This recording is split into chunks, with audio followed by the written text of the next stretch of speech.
Hey guys, tonight we aren't journeying to a distant star or a forgotten kingdom of the ancient world.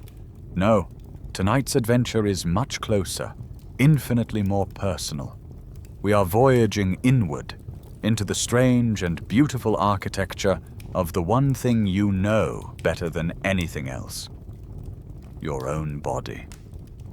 We're going to find its blueprints, unroll them, and discover why, for a supposed masterpiece of creation, it seems to have so many baffling design flaws. Imagine, just for a moment, that you are standing in a vast, silent, brilliantly lit room. Think of it as a design studio, the kind where revolutionary products are born. Before you, spread across an immense table, are the final technical schematics for the most complex project ever attempted. The project title reads, Homo sapiens, Model 1.0. The sheer volume of information is overwhelming. Thousands of pages detailing everything from the quantum mechanics of cellular respiration to the fluid dynamics of the circulatory system. It's a work of genius, but you're not here to admire the genius. You're the chief engineer, the one who has to sign off on the final production model, and you're here to find the bugs. You lean in, your eyes tracing the intricate lines of the diagrams. You pull up the page for the cranial nervous system. Most of it is a marvel of efficiency, a masterclass in wiring. But then you see it. A single nerve that starts in the brain, heads down into the chest, makes a completely unnecessary U-turn around a major artery, and then travels all the way back up the neck to connect to the voice box. A journey of over a foot to reach a destination that was only a few inches away to begin with. It's illogical, inefficient, and a waste of material. You flag it with a red marker. A few pages later, you're looking at the schematics for the facial sinuses. You notice the main drainage channel for the largest cavity is located near the very top. It's a design that works only if the model is crawling on all fours. The moment it stands upright, it's a system that works against gravity, a recipe for clogs and infections. You flag that too. To understand these bugs, these baffling design choices, we have to become archaeologists of ourselves.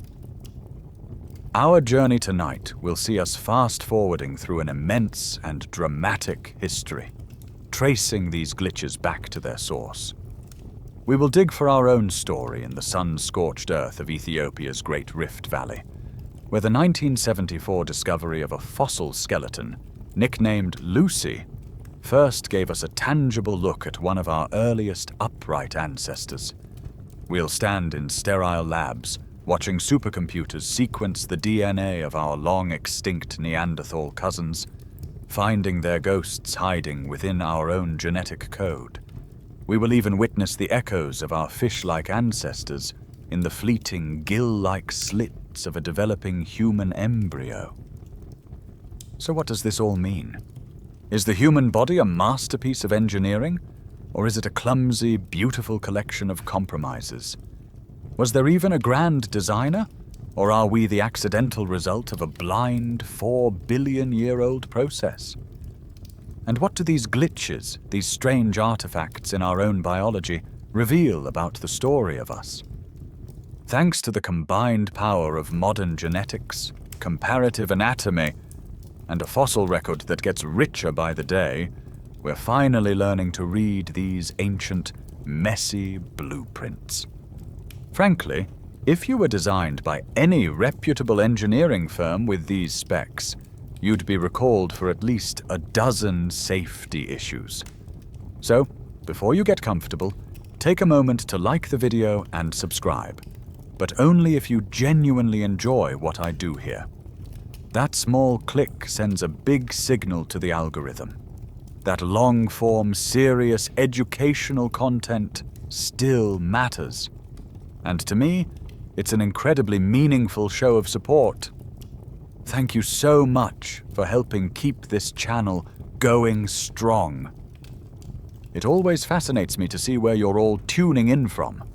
Let me know in the comments where you are in the world and what time it is for you.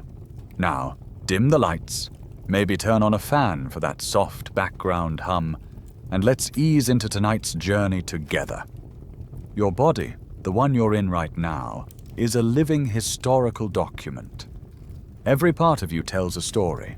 The way your shoulders can rotate so freely speaks of an ancestor who lived in the trees, swinging from branch to branch. The very saltiness of your blood is a chemical echo of the primordial oceans where the first life began. But for a long time, we couldn't read this document. For centuries, our inner workings were a complete mystery, often shrouded in religious dogma that declared the body a perfect, divinely created machine. It took rebellious minds to even begin to see the truth. Think of Andreas Vesalius, the great 16th century anatomist. To create his groundbreaking textbook, De Humani Corporis Fabrica, he had to defy the Church's prohibitions, secretly dissecting the bodies of executed criminals.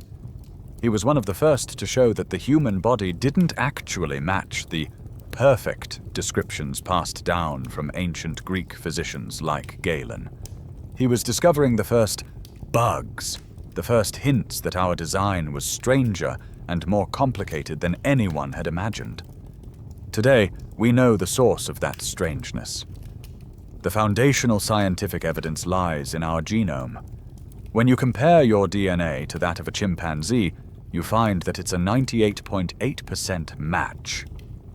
That simple, staggering fact is the bedrock of this entire journey.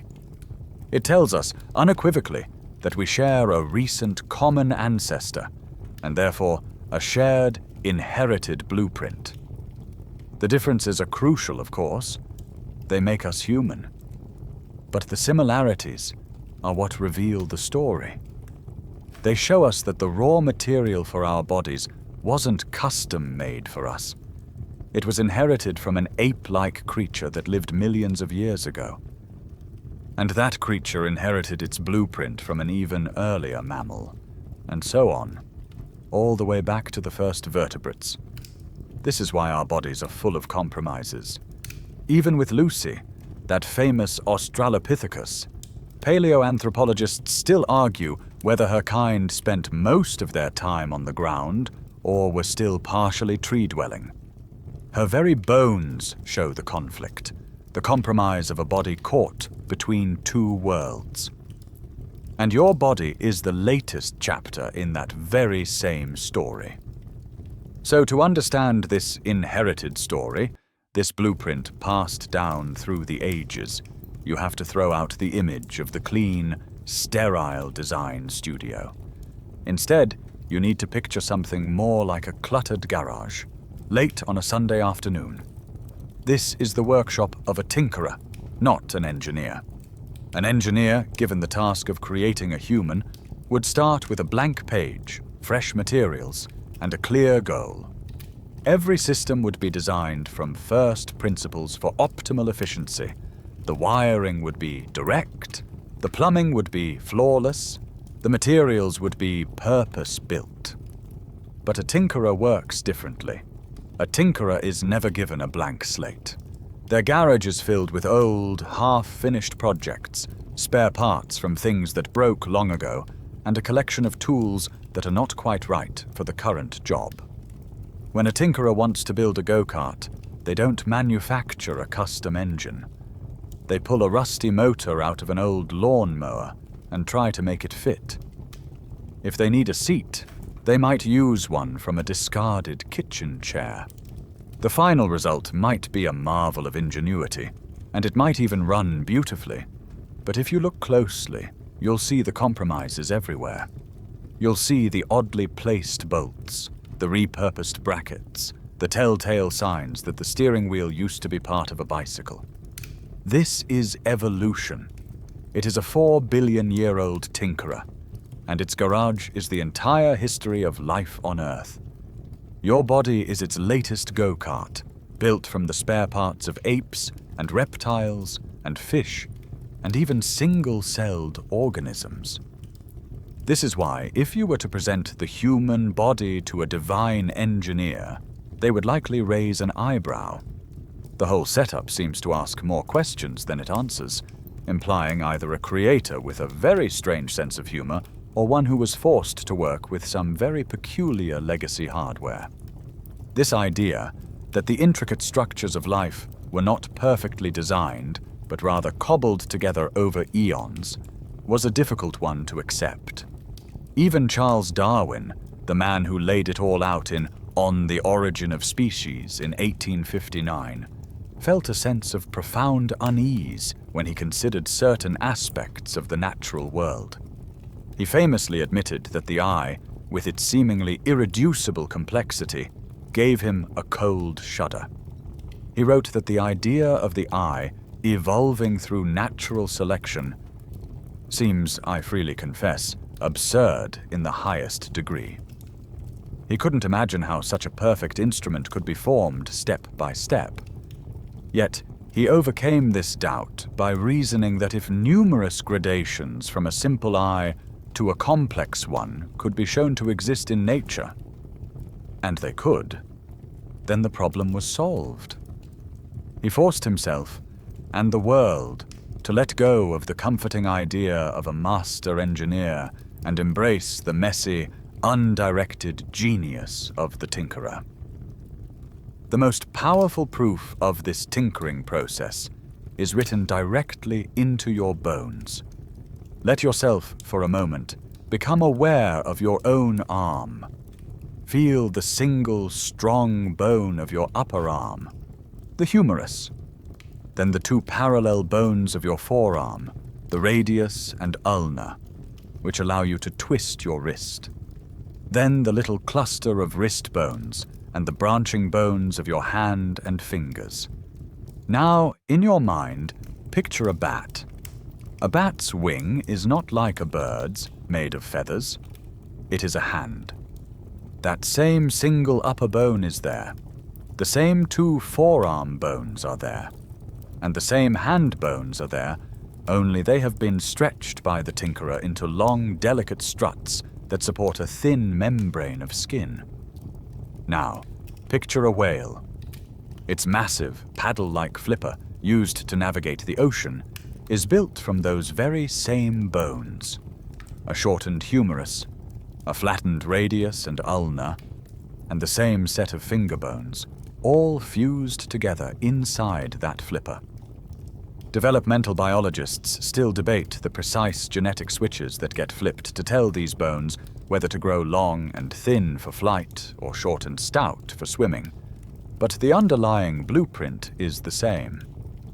This is the concept of homologous structures, the tinkerer using the same basic kit of parts for radically different jobs.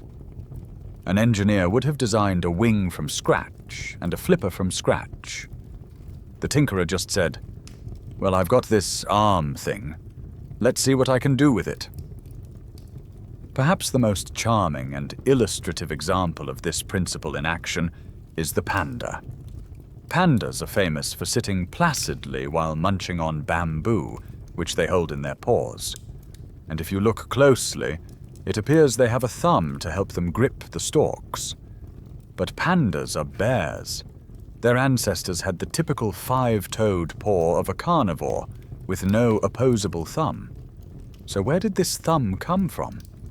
When the tinkerer needed to give the panda a way to grip bamboo, it couldn't just sprout a new digit. All the slots for digits were already taken. Instead, it did something wonderfully clumsy. It found a small bone in the panda's wrist, the radial sesamoid bone.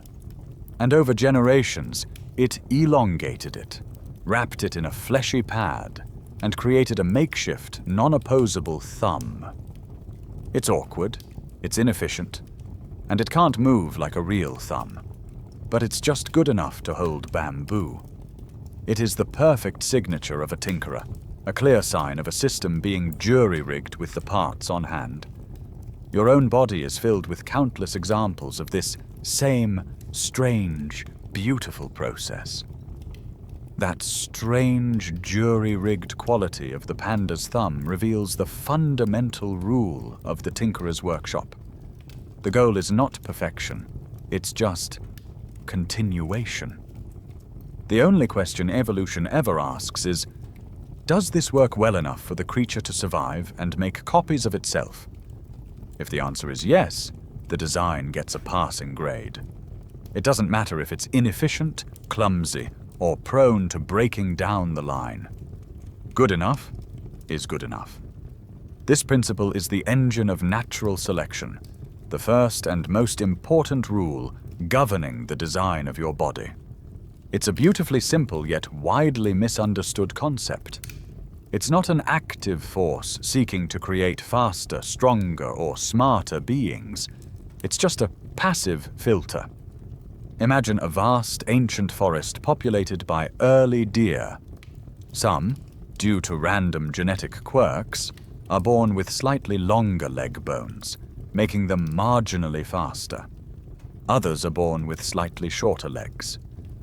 For generations, this variation might not matter at all. But then the environment changes. A new, fast predator arrives. Suddenly, when the herd is chased, the slowest individuals, the ones with the shortest legs, are the most likely to be caught. The slightly faster ones are more likely to escape, live another day, and have offspring who inherit their longer legs. The filter has done its work. The predator didn't care about creating a perfect deer. It just ate the most available lunch. Over thousands of generations, this filtering process, this culling of the not quite good enough, can lead to a population of incredibly swift and elegant animals. But the process has no foresight. It can't anticipate that the forest might shrink in the future, making long-distance speed less important than maneuverability in tight spaces. It only solves the problem of right now. But there's another, stranger rule at play in the tinkerer's workshop, a force that sometimes seems to work in direct opposition to the cold calculus of survival. This second engine is sexual selection, and it's driven not by what is practical, but by what is desired. For many species, survival is only half the battle. You also have to convince a mate to choose you over your rivals. And what potential mates find attractive can push evolution down some very strange and seemingly impractical paths. It's the reason our world is filled with such extravagant, almost absurd beauty. The ultimate poster child for this is the peacock. The male's tail is a masterpiece of biological art. It's an iridescent cascade of shimmering blues and greens, adorned with up to 200 mesmerizing eye spots. When fanned out in a courtship display, it is breathtaking. But from the perspective of pure survival, it is an unmitigated disaster. That glorious train of feathers is incredibly heavy, making flight awkward and escape from predators difficult. It requires an enormous amount of metabolic energy to grow each year, and its vibrant colors act as a giant, flashing beacon to any hungry tiger in the vicinity. Natural selection alone would have gotten rid of this ridiculous appendage in a heartbeat. But sexual selection, in this case, the peahen's preference for males with the biggest, most spectacular tails, kept pushing it to become even more elaborate. This isn't just a love of beauty for its own sake. The scientific theory behind it is called the handicap principle. The tail is an honest and very costly signal of genetic quality. The male is essentially broadcasting a message to the females. Look at this absurd, dangerous, and expensive tail I'm dragging around. The fact that I am alive and healthy, despite this massive handicap, proves that my genes must be absolutely top-notch. It's the ultimate evolutionary flex. This push and pull between practicality and pageantry is responsible for so many of nature's wonders. It was an idea that Darwin himself found fascinating, and he explored it in great depth in his second major book, The Descent of Man and Selection in Relation to Sex, published in 1871. He realized that the struggle for survival was only one part of the story. The struggle for reproduction was just as powerful. And of course, we are not immune to these forces. While we don't have giant iridescent tails, our own bodies are also a product of this dual-engine system. Scholars still debate the exact balance between natural and sexual selection in shaping human traits like beards or the pitch of our voices. Is a deep voice in a man primarily an adaptation for intimidating rivals? Or is it a feature that females found attractive over millennia? Is the distribution of fat on a woman's body a product of natural selection for child rearing or sexual selection for signaling fertility? The answers are complex, and the lines are blurry. What is certain is that your body is a walking, breathing compromise, a negotiation between the ruthless demands of survival and the often fickle whims of desire. It was never meant to be a perfect machine. It was meant to be just good enough to navigate that endless, beautiful, and complicated trade-off. And there is perhaps no better place to witness that walking, breathing compromise, that negotiation between what once was and what now is, than in the very column that holds you up. Your spine. If you were to look at the skeleton of a typical four-legged mammal, a dog or a horse, you'd see a spine that functions like a masterfully constructed suspension bridge. It's a gentle, horizontal arch, strong and stable, designed to support the weight of the organs hanging beneath it. It's an elegant solution for a life lived on four legs. But we don't live on four legs. Somewhere around 6 million years ago, our ancestors stood up, and this single act of rebellion against gravity presented the tinkerer with a monumental engineering challenge.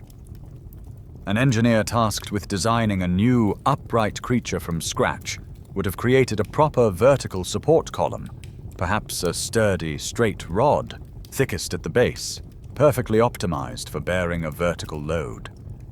But evolution, our tireless tinkerer, couldn't do that. It didn't have a new set of blueprints. It only had the old quadrupedal ones. And so, it took that horizontal suspension bridge and did something that would make any modern engineer cringe. It stood it on its end.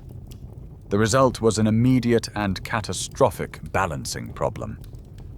To solve it, the tinkerer bent the column. It pushed it forward at the lower back, backward in the middle, and forward again at the neck, creating the distinctive S-curve that you carry within you right now. It was a clumsy, inelegant, but ultimately good enough patch. It allowed us to balance on two legs, freeing our hands to change the world. But it came at a terrible cost. The scientific evidence of that cost is felt by billions of people every single day. That vertical stack of 33 bony segments, or vertebrae, is an inherently unstable structure. The entire weight of your head, your arms, and your torso is channeled down this winding column and comes to rest with immense pressure on the 5 vertebrae of your lower back, your lumbar region. Squeezed between these bones are soft, gel-like discs that act as shock absorbers. Under the constant grinding compression of an upright posture, these discs are prone to bulging, slipping, or rupturing, a condition you know as a herniated disc. The sheer physics of the situation means that our spines are simply not well designed for the forces they now have to endure, leading to the chronic lower back pain that is a near universal feature of the human experience. This fundamental weakness in our design has been with us since the beginning, but its consequences were thrown into stark relief the moment we changed the way we lived. For millions of years, as hunter-gatherers, our lives involved varied movements: walking, squatting, climbing. But then, about 12,000 years ago, we invented agriculture. When archaeologists examine the skeletons of the world's first farmers from ancient sites across the globe, they find a sudden and dramatic explosion of spinal pathologies. The repetitive, back-breaking labor of tilling soil, planting seeds, and grinding grain by hand for hours a day took our already compromised spines and pushed them past their limits. The evidence is etched into their very bones: rampant arthritis, collapsed vertebrae, and signs of a life filled with pain. The reasons for our initial shift to bipedalism remain a topic of intense discussion. Paleoanthropologists still fiercely debate why we first stood up. Was it to peer over the tall grass of the shrinking forests, to free our hands for carrying food back to our families, or perhaps a clever way to regulate body temperature by exposing less of our bodies to the direct overhead sun? Some have even put forward more fringe ideas, like the aquatic ape hypothesis, which speculates that our ancestors went through a semi-aquatic phase and that an upright posture was advantageous for wading in shallow water. While not a mainstream theory, it highlights just how profoundly our upright stance has shaped us and how desperate we are to understand its mysterious origins. Whatever the reason, the consequences of that ancient shift echo directly into your modern life. As you lie there listening, or if you spent your day sitting in an office chair, you have been participating in this long story. That chair, which feels so normal, actually puts more strain on your lumbar spine than standing does. The gentle curve of your lower back flattens out, increasing the pressure on those vulnerable discs. The dull ache you feel at the end of a long workday is not just a symptom of stress or bad posture.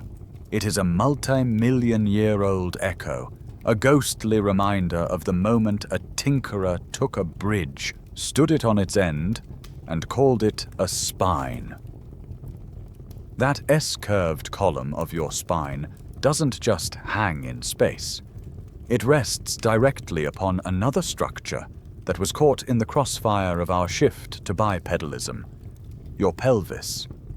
The act of standing upright twisted and torqued this basin of bone, reshaping it into a battleground for one of the most dramatic and dangerous compromises in all of human evolution.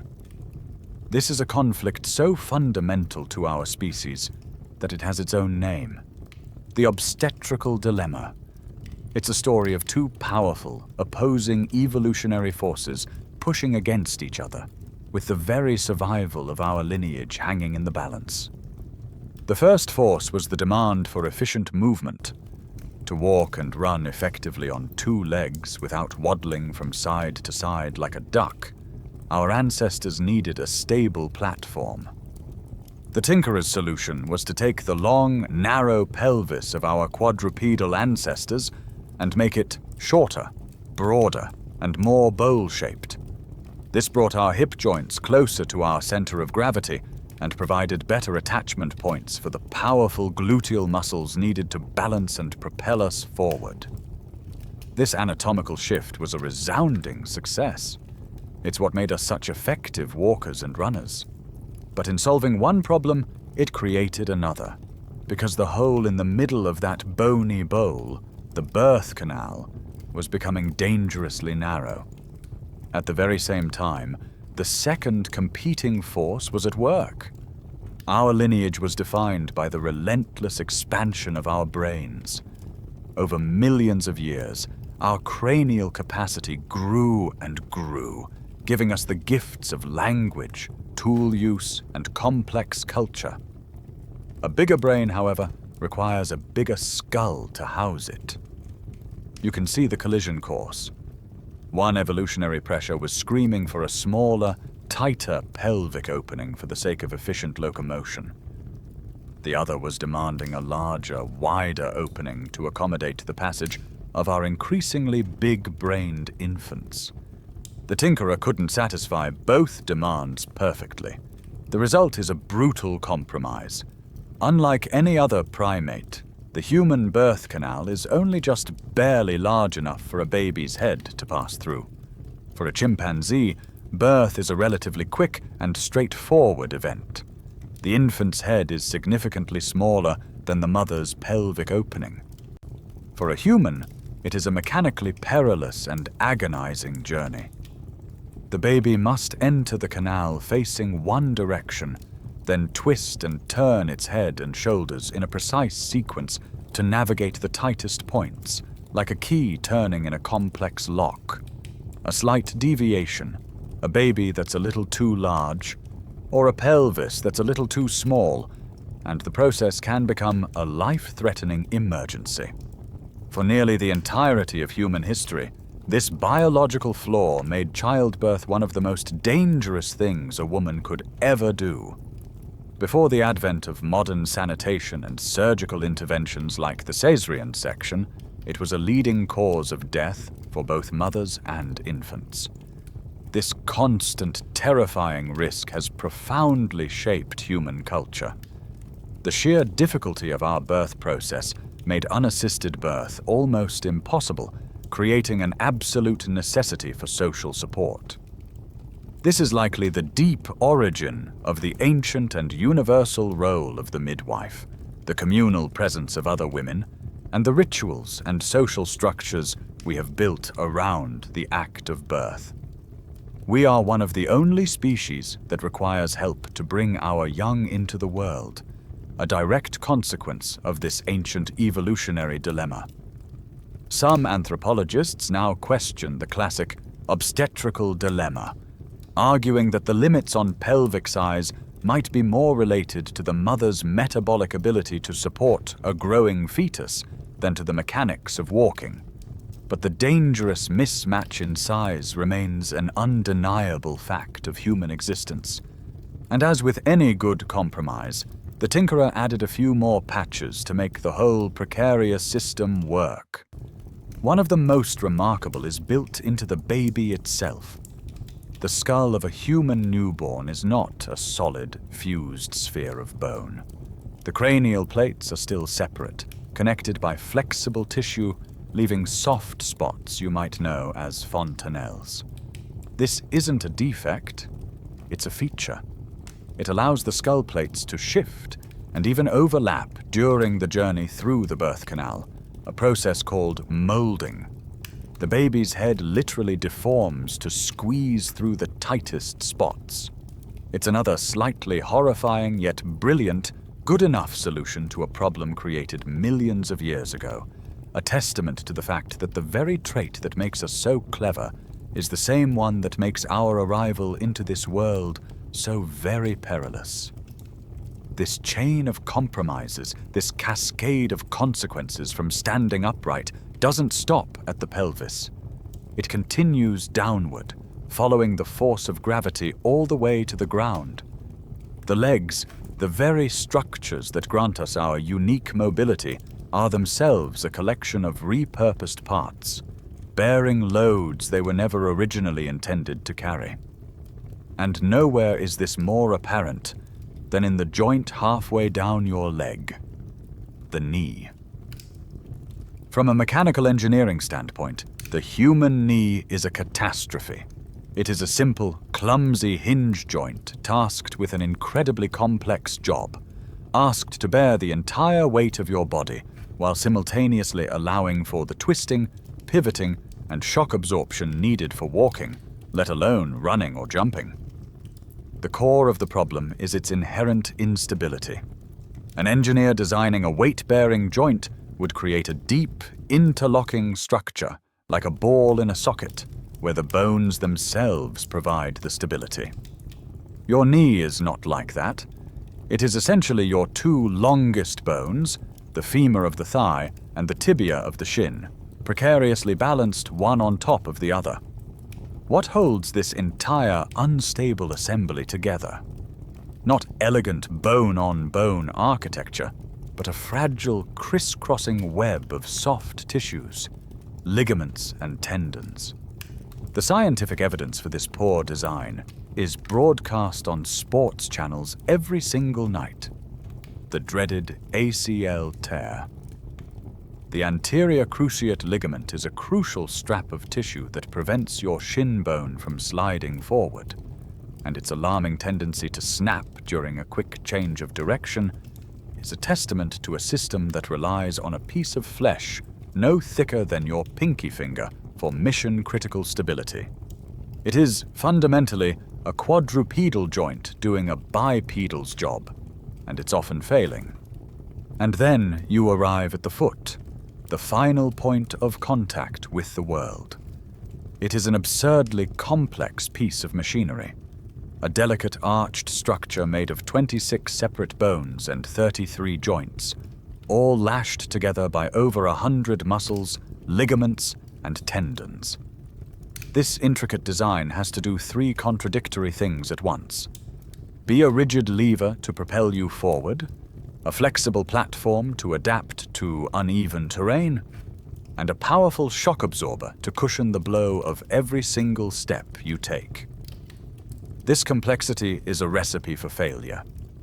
The sheer number of moving parts creates an equal number of potential breaking points, leading to a uniquely human catalogue of miseries: plantar fasciitis, the searing pain from a stressed ligament in your arch; fallen arches, or flat feet, as the whole structure sags under a lifetime of strain; bunions, stress fractures, and shin splints.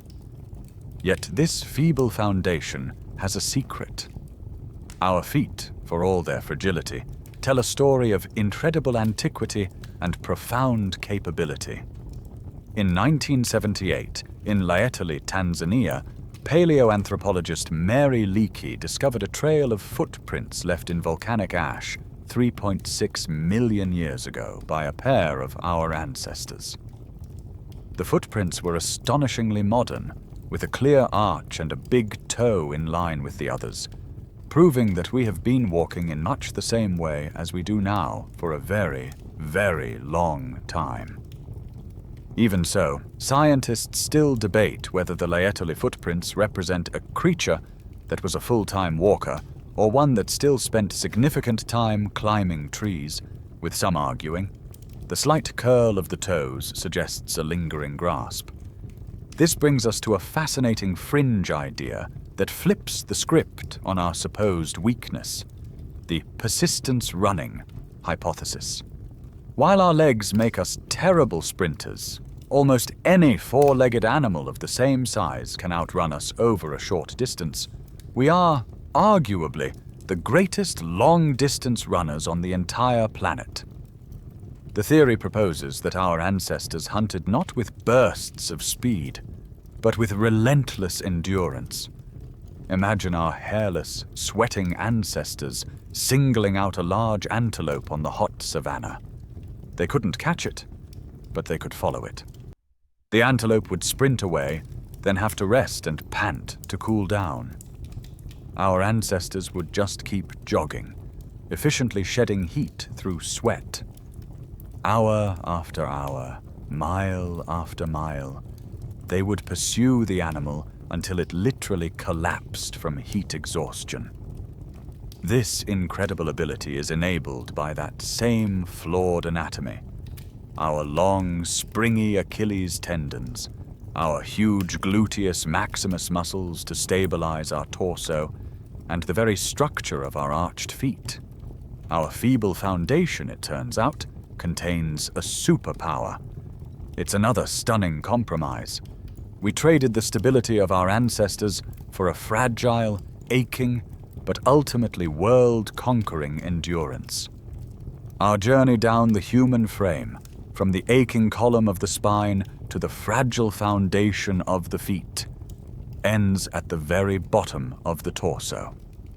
Here, at the base of your vertebral column, you carry an internal fossil, a ghostly appendage that tells the final story of our upright posture. You know it as your tailbone, but its scientific name is the coccyx. It's a small, triangular bone, typically composed of 4 fused rudimentary vertebrae. It serves as an anchor point for a few muscles and ligaments, but that is not its original purpose. The coccyx is the last lingering echo of the tail our distant primate ancestors swung from the trees. It is a piece of our past that we have literally carried folded inside of us. For millions of years, that tail was a crucial piece of equipment, a tool for balance, a rudder for leaping through the canopy, and a method of social signaling. So why did we lose it? For a long time, this was a mystery. But in just the last few years, modern genetics has pointed to a specific, remarkable culprit. A random act of genetic vandalism. The story lies with something called a jumping gene, or transposon, a rogue snippet of DNA that can copy and paste itself into new locations in our genome. Scientists have now identified a specific one, an ALU element, which, in a common ancestor of all apes and humans some 25 million years ago, inserted itself right into the middle of a critical gene that controls tail development. This one, single accidental event seems to have disrupted the entire genetic recipe for producing a tail. The tinkerer didn't carefully snip the tail away. A spanner was simply thrown into the works, and the tail-making factory shut down. But this was not a clean removal. The genetic change was a clumsy patch that came with a serious side effect. The very gene that was disrupted is also involved in the delicate process of forming the neural tube in an embryo, the structure that eventually becomes the brain and spinal cord. The same genetic quirk that rid us of our tails also appears to have introduced an instability into this crucial developmental process. The result is a uniquely hominoid vulnerability to neural tube defects like spina bifida, a devastating condition where the spinal column fails to close completely around the spinal cord. It's a direct and poignant trade-off. In the lottery of evolution, we lost a tail, but gained a lingering and serious developmental risk at the very base of our spine. It's a ghost in our machine, a vulnerability passed down for millions of years. This connection is a modern discovery, but the coccyx itself has long fascinated and confused anatomists. Before Darwin, its function was a complete unknown. The 16th century French physician Jean Fernel, for instance, called it the cuckoo bone, not for any functional reason, but simply because he thought its shape resembled the beak of a cuckoo bird. It wasn't until the 19th century that scientists, armed with the new theory of evolution, correctly identified it as a vestigial structure. And the proof that the underlying genetic architecture for a tail is still lurking within us is the rare but documented phenomenon of babies being born with a true, soft, boneless tail, a brief, startling reactivation of an ancient genetic program. The loss of this appendage has led to some fascinating questions. Scientists are still exploring the full range of consequences of this genetic change. Some speculate that the loss of the tail, a crucial organ for balance in other primates, may have been a key pre-adaptation that forced our ancestors to develop the more complex neural pathways and the enlarged cerebellar regions in the brain needed for the fine-tuned, tailless balance required for bipedalism. In other words, perhaps we had to lose the tail before we could truly learn to walk. It is strange to think about, isn't it? To imagine yourself with a tail. What would life be like? Would it be prehensile, a third hand to carry groceries or steady a book? Would we wag it when we were happy, or tuck it between our legs when we were afraid? Would our chairs and our clothes be designed differently to accommodate it? We can never know, but we can feel its ghost, that last little bone at the end of everything. the final compromise in our long, painful, and ultimately triumphant journey to standing tall. We have spent our journey so far tracing the clumsy, large-scale compromises of our skeleton, the aches and pains written into our very frame by the act of standing up. But now, we move from the architecture of the body to its delicate internal instruments, from the macro to the micro. And here, we must start with the feature that seems to defy the very idea of flawed design: the human eye. It is an organ of breathtaking complexity, a sphere of living tissue so exquisitely sensitive it can detect a single photon of light in a dark room. It can distinguish between millions of shades of color, instantly adjust its focus from the horizon to the words on a page, and convey a universe of emotion with a simple glance. It is the organ that, more than any other, convinced so many that there had to be a master engineer. It is, by all appearances, a masterpiece. And yet, if you look at its blueprint, you find a secret, a mistake so fundamental and bizarre, it's hard to believe it's not a joke. The human eye is wired backwards. Imagine you are designing a state-of-the-art digital camera. The most important component is the light sensor. Logically, you would place that sensor at the very front of the camera's interior, with all the wiring tucked neatly away behind it to ensure it gets a clean, unobstructed view of the incoming light. Now imagine a junior engineer makes a colossal blunder and installs the sensor backwards, with all the wires, data cables, and power lines spread out in front of it, partially obscuring the view. This is precisely the situation in your retina. The light-sensitive cells, your rods and cones, are located on the bottom layer of the retina, facing away from the light. For light to reach them, it must first pass through a jumble of blood vessels and several layers of neurons. It's like trying to look out a window through a dirty, crisscrossing mesh of cables. The direct, unavoidable consequence of this backward wiring is a glitch in your vision that you carry with you at all times. A blind spot.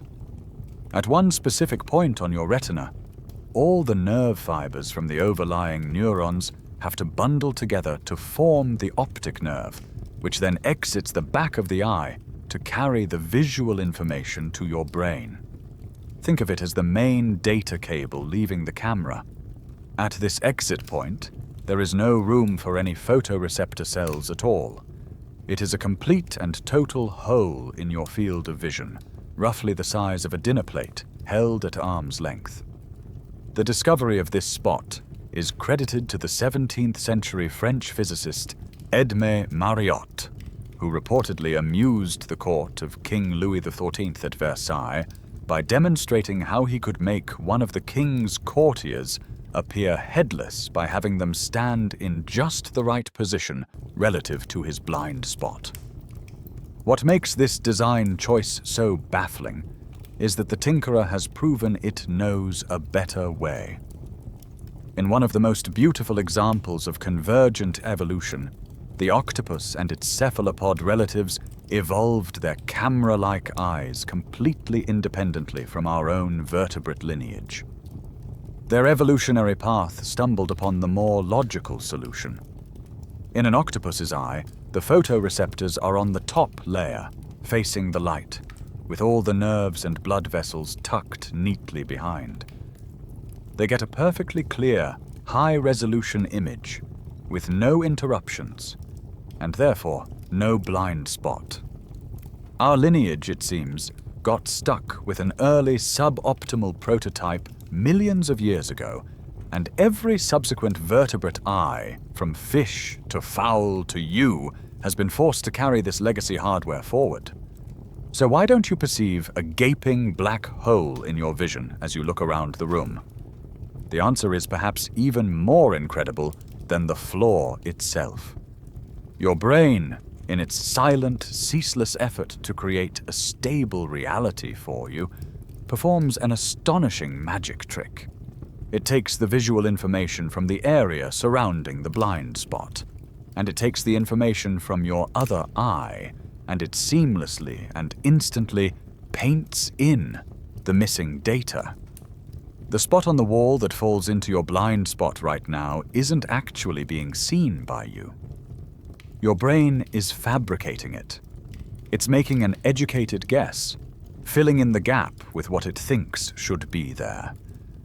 A significant part of what you perceive as flawless, continuous vision is, in fact, a clever, ongoing, and completely convincing hallucination. Your eye is a flawed masterpiece, and your brain is the masterful forger that covers up its mistakes so perfectly you never even notice they exist. The brain's incredible ability to patch over the eye's hardware flaw is a testament to its power. But that powerful, expanding brain is itself the culprit behind the next stop on our tour of questionable design choices: your mouth. Here, inside this small, cavernous space, a story of shrinking real estate and a forgotten set of instructions plays out, resulting in a uniquely modern form of misery. The problem, of course, is your wisdom teeth, the last of your large grinding molars to arrive, showing up late to a party where all the seats have already been taken. To understand why this happens, you have to picture the mouth of one of our distant ancestors, perhaps a Homo erectus living on the plains of Africa 1,000,000 years ago. Their face would look quite different from yours. They would have a large, heavy, projecting jaw, a powerful tool packed with big, robust teeth. This was not a design flaw. It was a necessity. Their diet consisted of tough, fibrous plants, roots, and raw meat, all of which required an immense amount of tireless, forceful grinding to break down. In this context, the third molars, what we now call wisdom teeth, were not a nuisance. They were essential, the final set of grinders in a powerful food processing machine, and they erupted into a jaw that had plenty of space for them. Then, our ancestors made a discovery that would change everything, fueling the growth of our brains and inadvertently remodeling our faces. We discovered how to control fire, and with it, we invented cooking. Archaeologists and anthropologists still debate precisely when controlled use of fire and cooking became widespread. With evidence ranging from over 1,000,000 years ago to as recently as 100,000 years ago, but its transformative impact on our anatomy is undisputed. Cooking does a lot of the work of digestion before the food ever enters your mouth. It breaks down tough cell walls and softens muscle fibers, making food easier to chew and unlocking far more calories. This caloric surplus was the fuel that fed the relentless expansion of our brains, while the softer food meant we no longer needed such massive, powerful jaws. Here we see the tinkerer at work again, responding to these new pressures. As our brains grew, the entire architecture of our skull had to change to accommodate the larger cranium. At the same time, with the daily stress of heavy-duty chewing removed, our jaws began to shrink over thousands of generations. The fossil record clearly shows this trend. The large, robust jaws of our ancestors gradually give way to the smaller, flatter-faced profile of modern humans.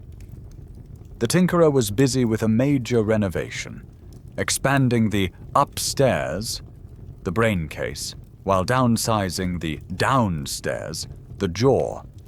But in the messy process of this renovation, one crucial instruction was never updated.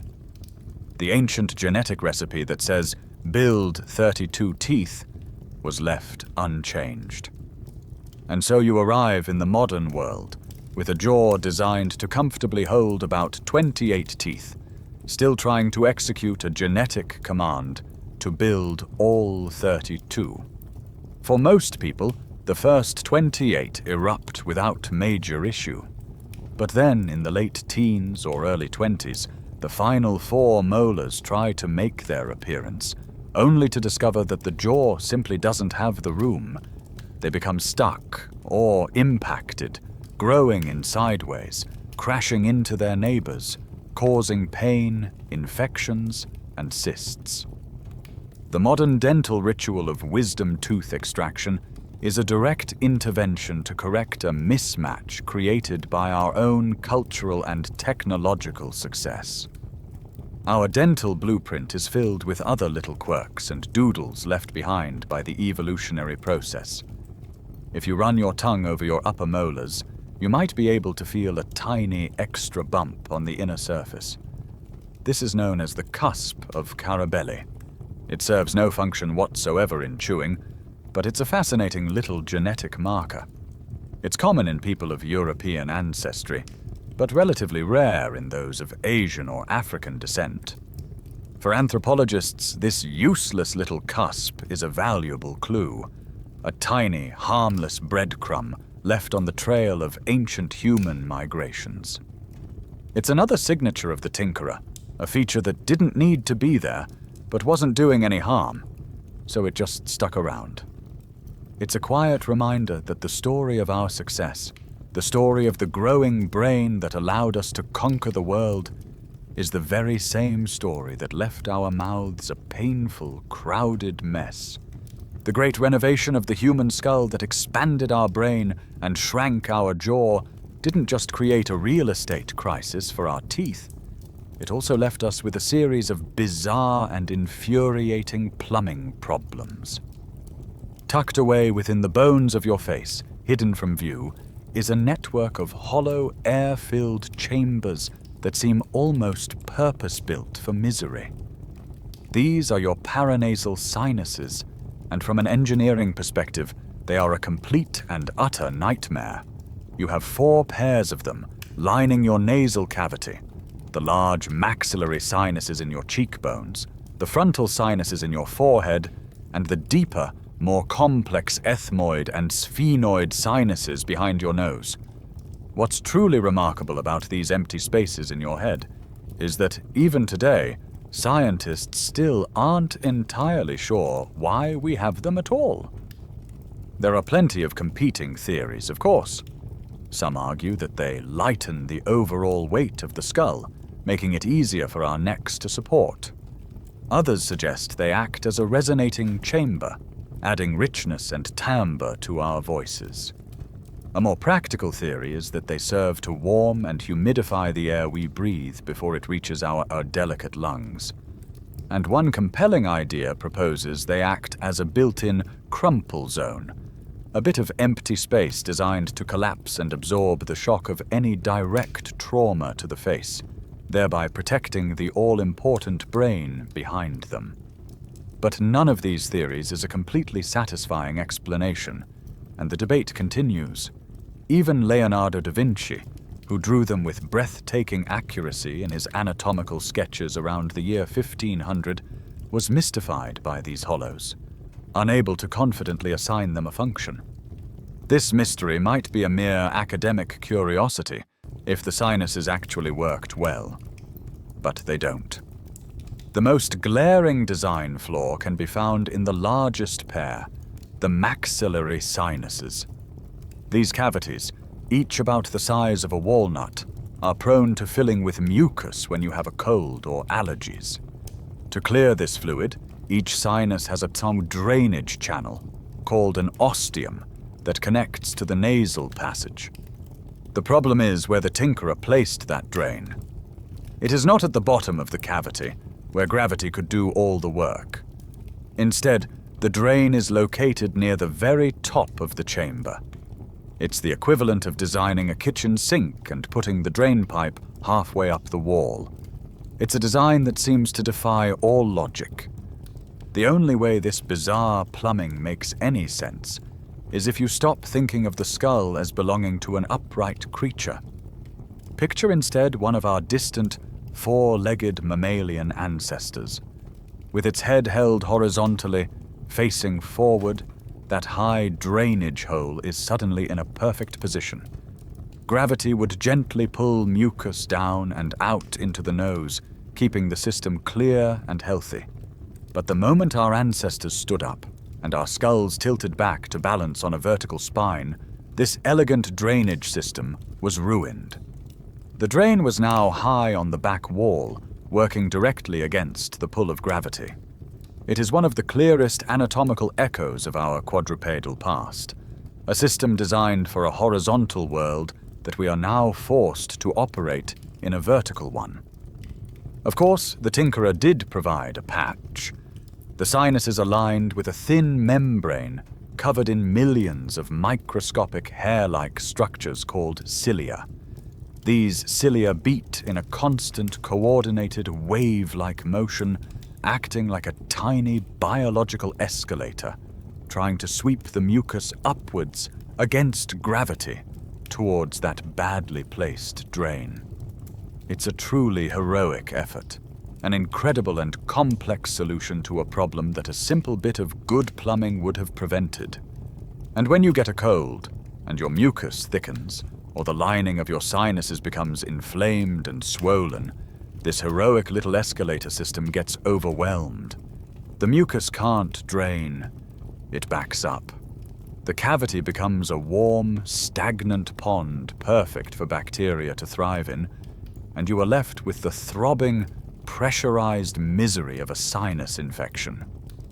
A surprisingly large number of people, a quirky tidbit of human variation, are actually born without frontal sinuses, and this absence seems to cause them no problems at all, deepening the mystery of why the rest of us are saddled with these poorly designed, pain-inducing caves in our faces.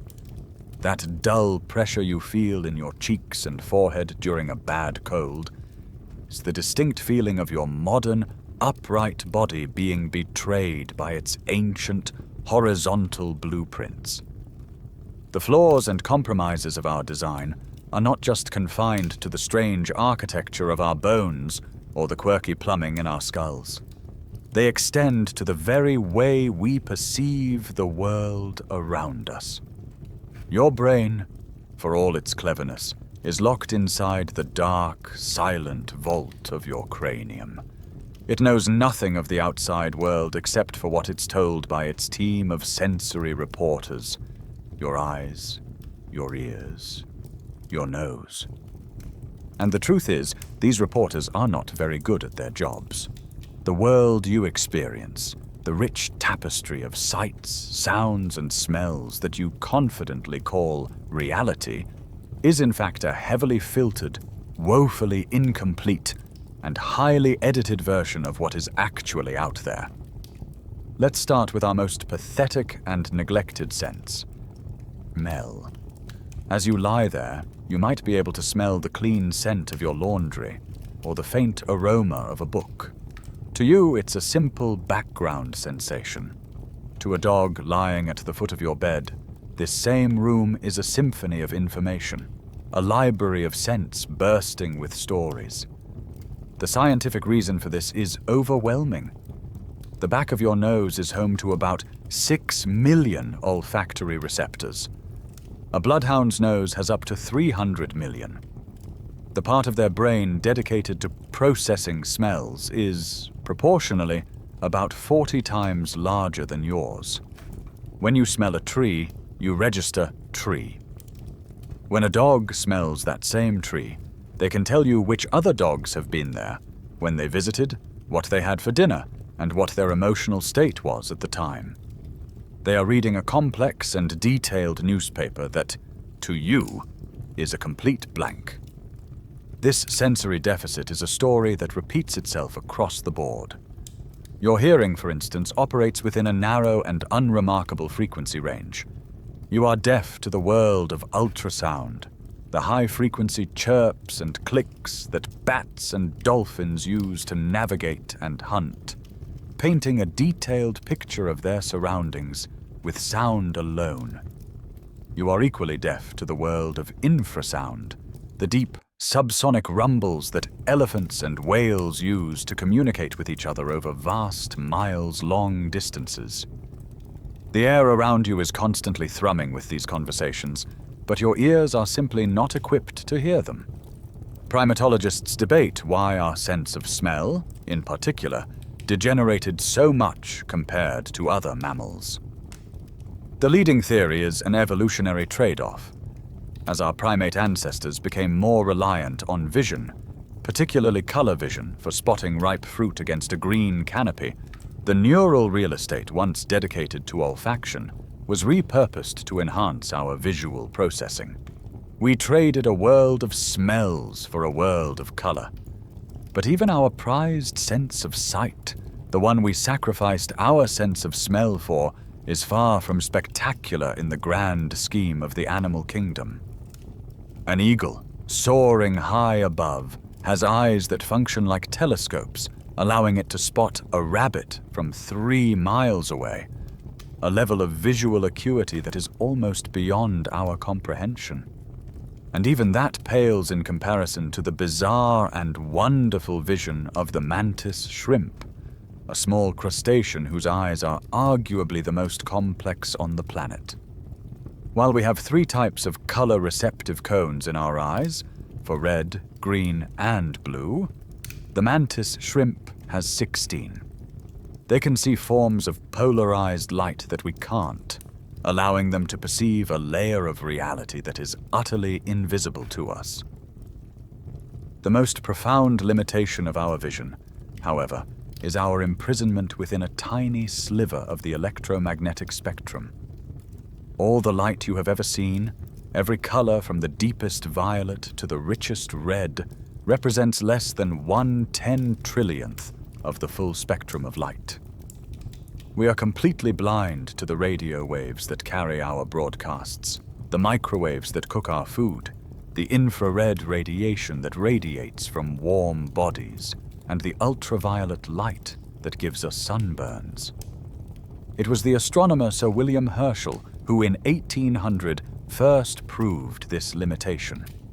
Using a prism to split sunlight, he placed a thermometer just past the red end of the visible spectrum and was shocked to find that the temperature rose, revealing the existence of an invisible, heat-carrying light.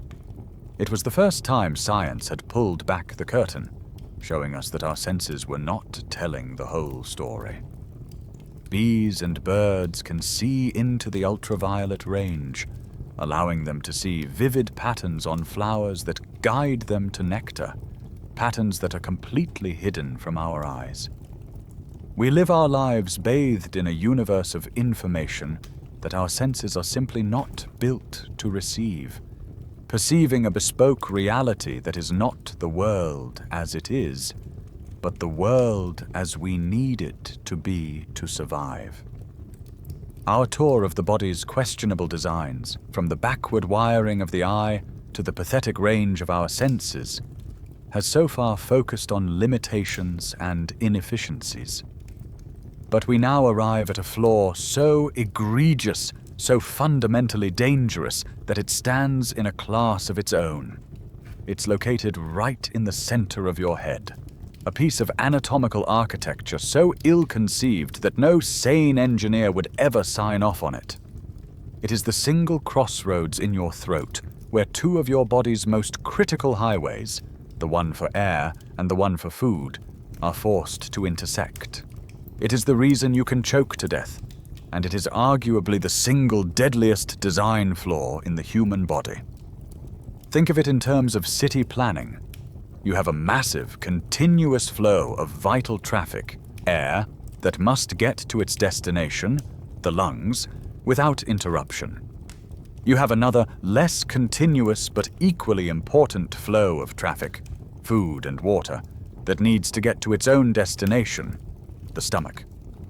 The logical solution would be to build an overpass, allowing one highway to sail smoothly over the other. Our bodies did not do this. Instead, the tinkerer built a level crossing, a chaotic 4-way intersection right in your pharynx. Your windpipe, the trachea, sits directly in front of your food pipe, the esophagus. Every single time you swallow, your food has to pass directly over the opening to your airway. The body, of course, has a patch for this terrifyingly bad design. It's a small leaf-shaped flap of cartilage called the epiglottis. It functions as a biological traffic cop. Most of the time, it stays upright, leaving the airway open for you to breathe. But the moment you initiate a swallow, a complex set of reflexes causes the epiglottis to snap shut, covering the entrance to your larynx and windpipe, and creating a smooth ramp for food to slide down the correct path into your esophagus. It is a remarkably swift and elegant movement. But it is not foolproof. If you've ever had something go down the wrong way, you have experienced this system failing. If you laugh, talk, or inhale sharply while you're swallowing, the reflex can be disrupted, the traffic cop can get confused, and a piece of food can slip past the barrier, lodging in your airway. This makes choking a uniquely human hazard. The reason for this dangerous arrangement is perhaps the most profound trade-off of all: our capacity for complex speech. In most other mammals, and even in human infants for the first few months of life, the larynx sits very high up in the throat, almost locking into the back of the nasal cavity. This allows them to breathe and swallow at the same time, a handy trick for a baby at the breast.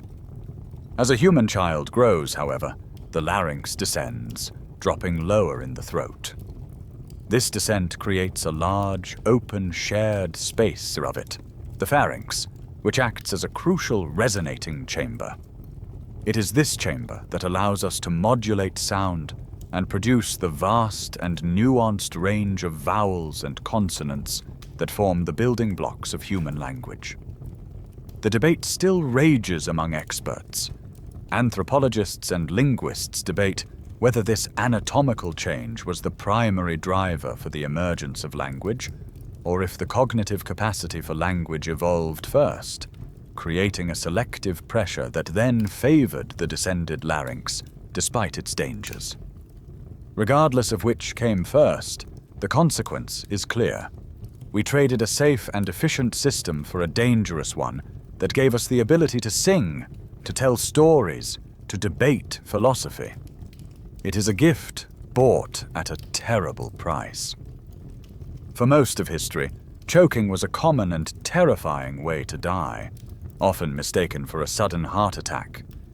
It wasn't until the 1970s that Dr. Henry Heimlich popularized his simple abdominal thrust maneuver, a technique that has since saved countless lives by providing an external fix for our internal biological flaw. His simple intervention is a stark reminder of just how precarious our internal intersection truly is. So as you swallow, even now, you are engaging with this ancient compromise. The very anatomy that allows you to listen to these words, to process their meaning, and to formulate your own thoughts into language is the same anatomy that puts you at a daily risk of a fatal accident. Of all the strange and beautiful flaws built into your body, this one is the most poignant. Our greatest strength, the very thing that defines our humanity, is inextricably wired to our most immediate and deadly vulnerability.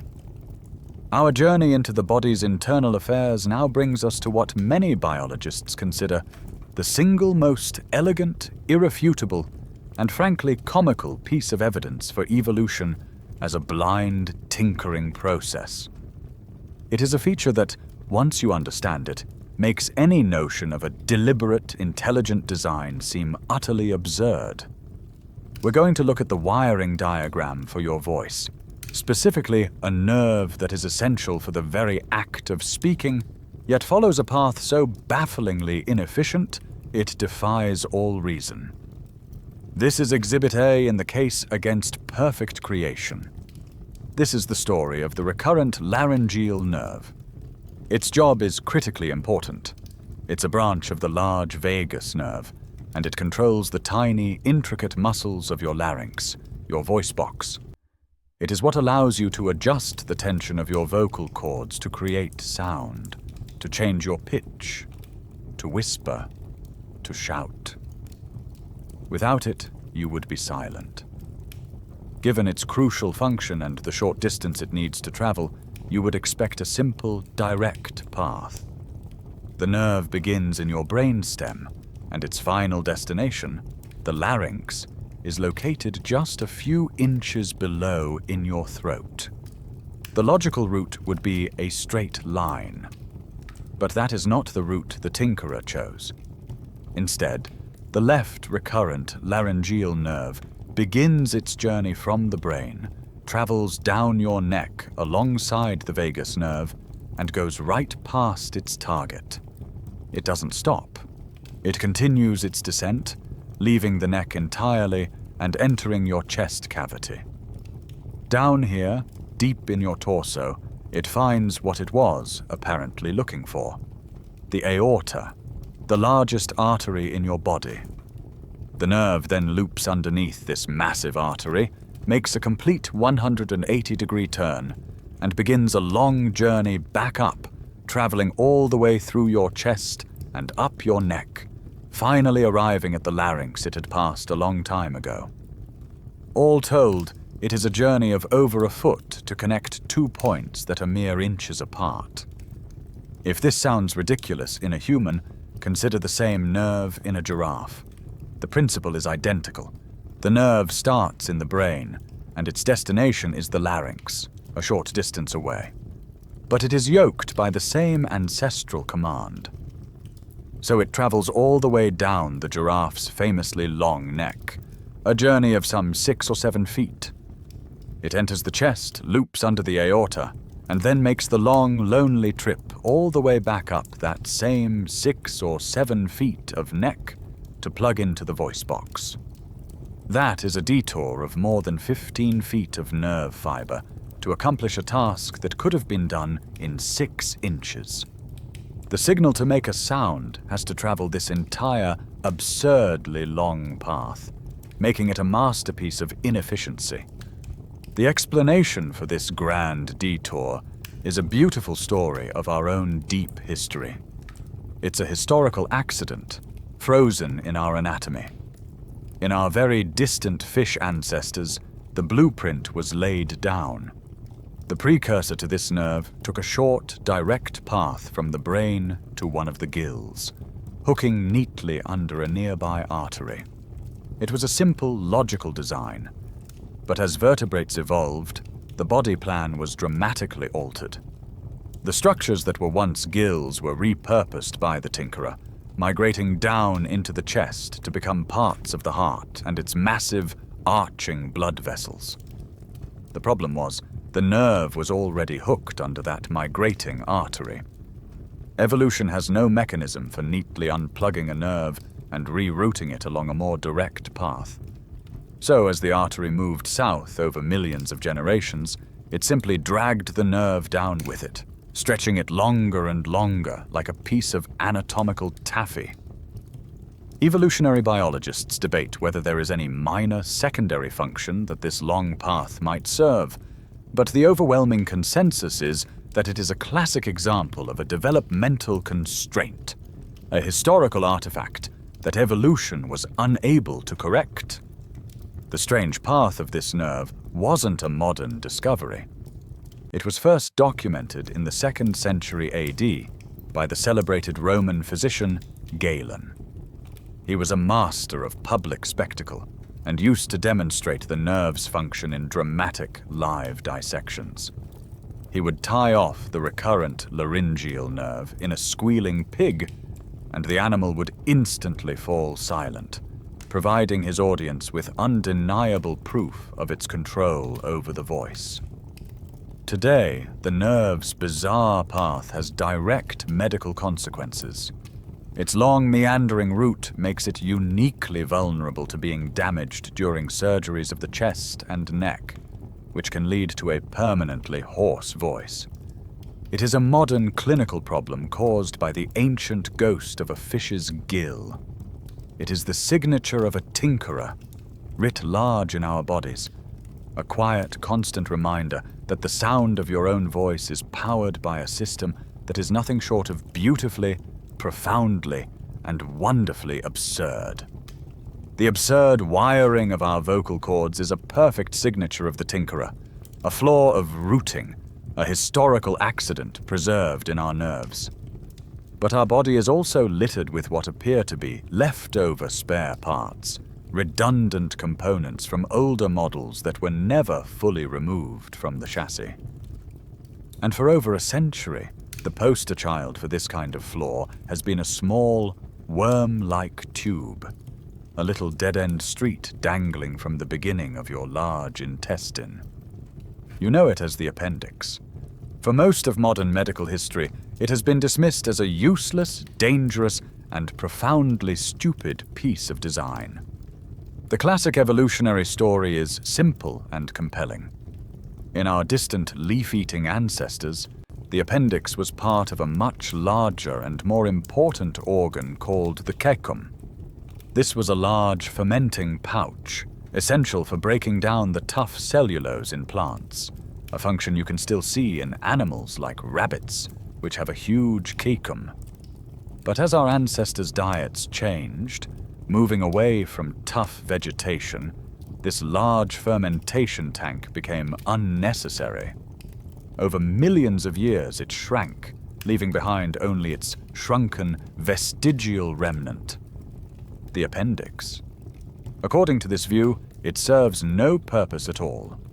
It is an anatomical footnote, a biological ghost.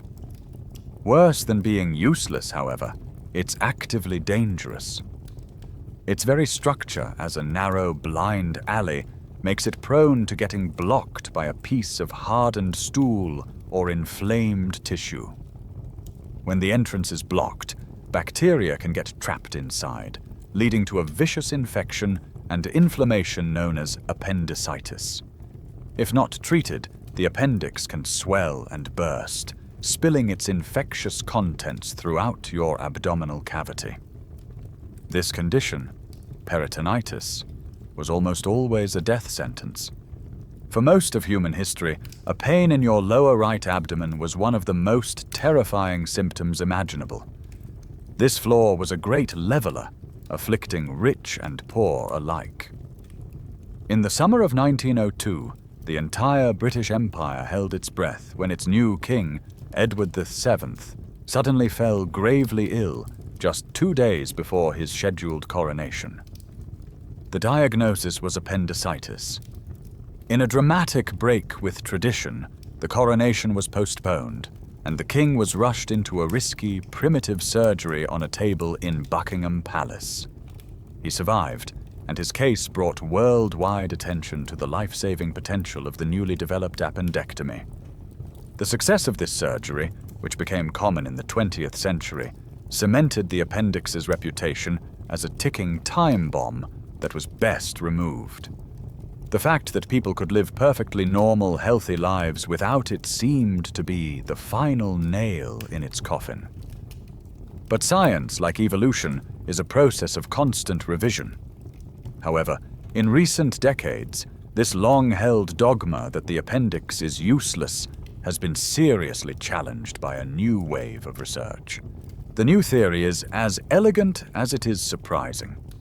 Scientists now propose the appendix may function as a safe house for the beneficial bacteria that live in your gut. Your intestines are home to a thriving, complex ecosystem of trillions of microbes, your microbiome, which is essential for digestion and immune health. The evidence for this new role is compelling. The appendix is rich in lymphoid tissue, the same kind of tissue found in your tonsils and lymph nodes, suggesting it plays a role in the immune system. Furthermore, its shape and position, dangling just off the main highway of the intestines, make it the perfect hideout, a place where a representative sample of your healthy gut flora can be safely stored, sheltered from the main flow of digestive traffic. Imagine, in a world before modern sanitation and medicine, you contract a severe intestinal illness like cholera. The resulting sickness would violently flush your entire digestive system, wiping out both the bad bacteria and the good. This is where the appendix might have played its heroic role. Once the illness had passed, your gut would be a barren wasteland. The appendix could then release its carefully preserved sample of good bacteria, reseeding the colon and rebooting your microbiome, helping you to recover faster. It wasn't a useless relic, it was a biological backup drive.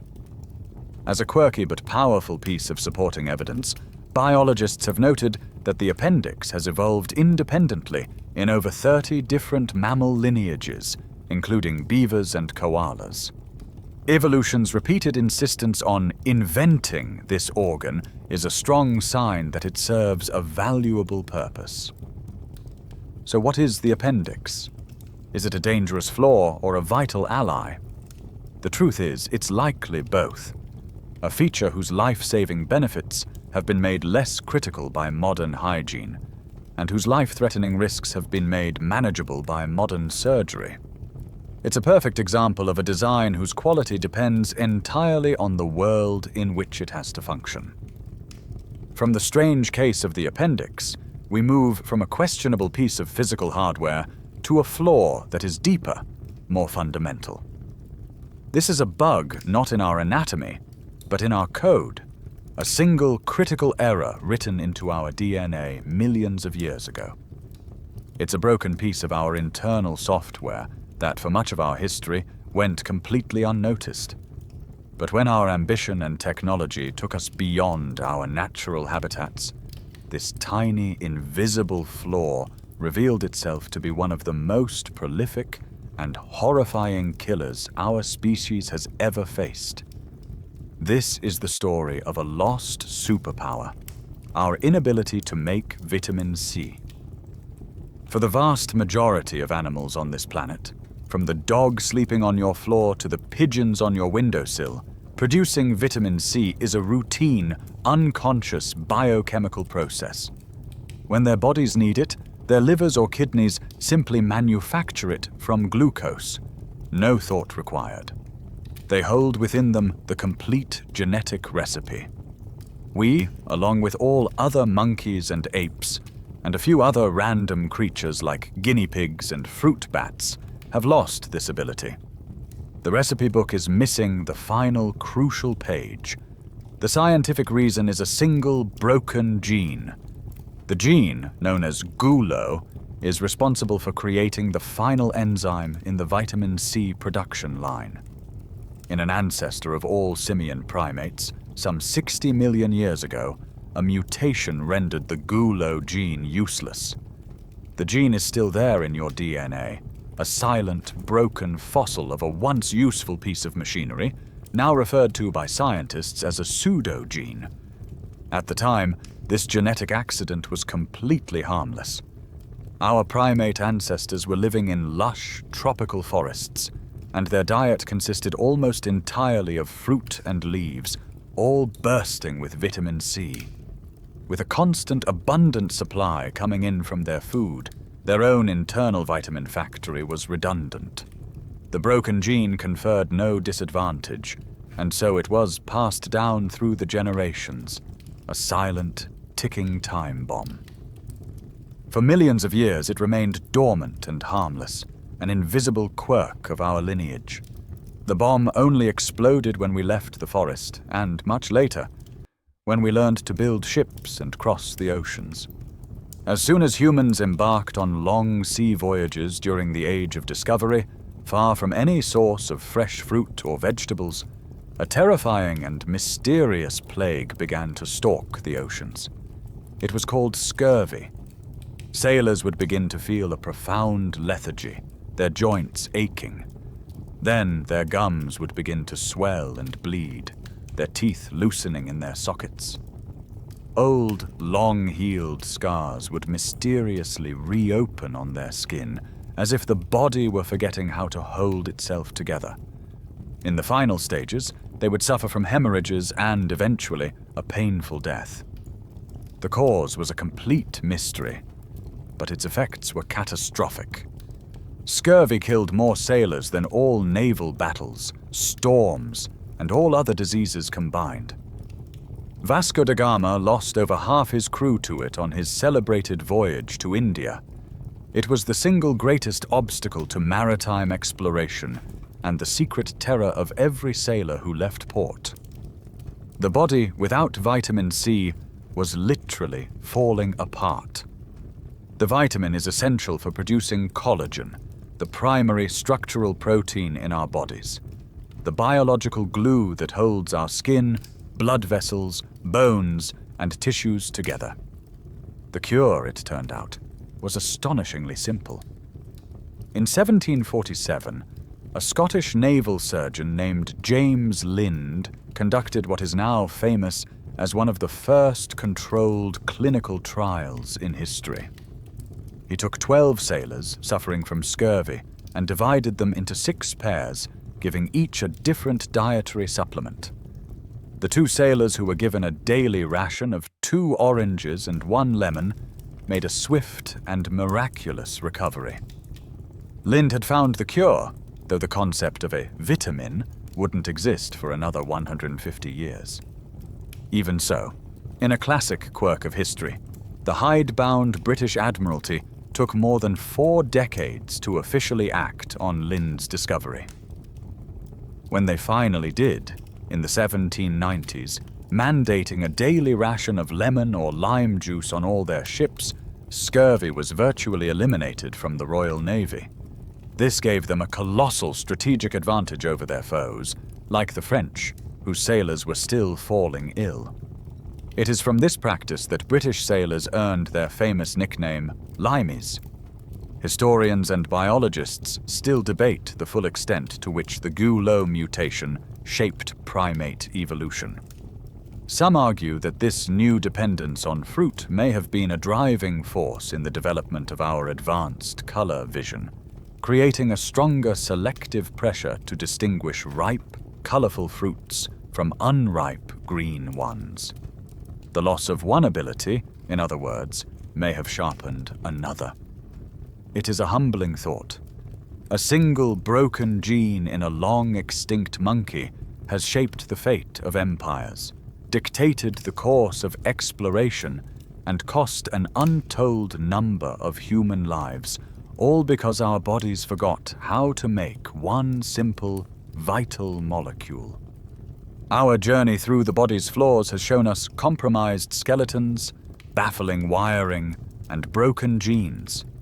These are permanent structural issues, but our bodies are also haunted by something else. Something more fleeting, but just as strange. Fossil reflexes. These are ancient neurological programs written for a body we no longer possess, that still occasionally run on our modern hardware. They are the ghosts of forgotten ancestors, briefly taking control of your muscles. And 2 of them are so common, so universally familiar, that you have almost certainly felt them yourself. The first is the strange, prickling sensation of goosebumps. You know the feeling. You step out into a sudden chill, or you listen to a particularly moving piece of music, or you feel a sudden surge of fear, and an involuntary wave washes over your skin. Thousands of tiny bumps appear, and the fine hairs on your arms and neck stand straight up. The mechanism is a network of microscopic muscles called erector pili. Each tiny muscle is attached to the base of a single hair follicle. When your brain sends the signal, they all contract at once, pulling the hairs into a vertical position. It is a complex and coordinated reflex, but in you, a modern, sparsely furred human, it is a reflex without a purpose. Its effect is so negligible that you can barely see it. To understand its true function, you have to imagine one of our distant, furry mammalian ancestors. For that creature, this reflex was a vital survival tool with 2 key functions. When faced with cold, pulling all the hairs upright would fluff up its coat, trapping a thicker layer of air against the skin. This trapped air would act as a superb insulator, preserving precious body heat. When faced with a predator, the same reflex would kick in, causing all the fur on its body to stand on end, making the animal appear larger, more formidable, and more intimidating. You can see this exact response in a frightened cat today, as it arches its back and puffs up its fur. Your body still runs this ancient, insulate, and intimidate software. The muscles still contract, the command is still sent, but with our pathetic covering of fine body hair, it accomplishes nothing. It's a neurological ghost, a program left over from a furrier time. Then there is the hiccup. It is more bizarre, more intrusive, and its origins are likely far, far older.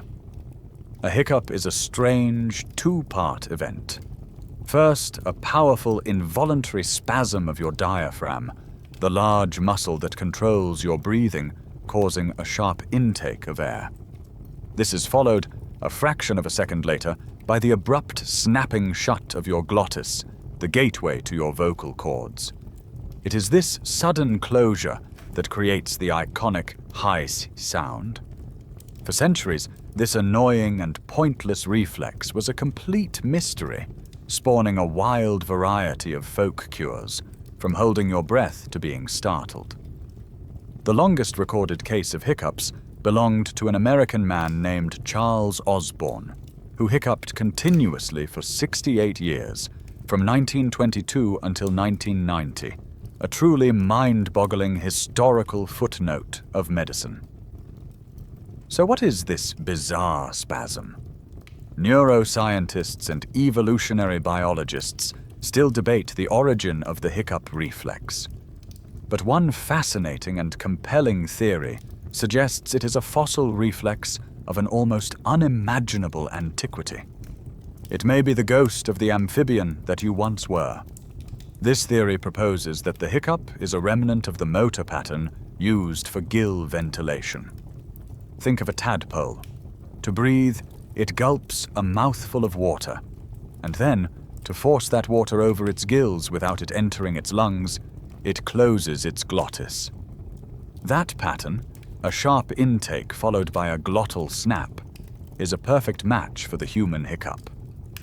The nerve pathways that control our hiccups also follow a similarly strange and complex route to those that control gill breathing in amphibians. The theory suggests that this ancient neurological circuit, designed for a creature with both gills and lungs, was never fully erased from the vertebrate brainstem. Every now and then, through irritation or a random misfire, this 370 million-year-old program gets triggered.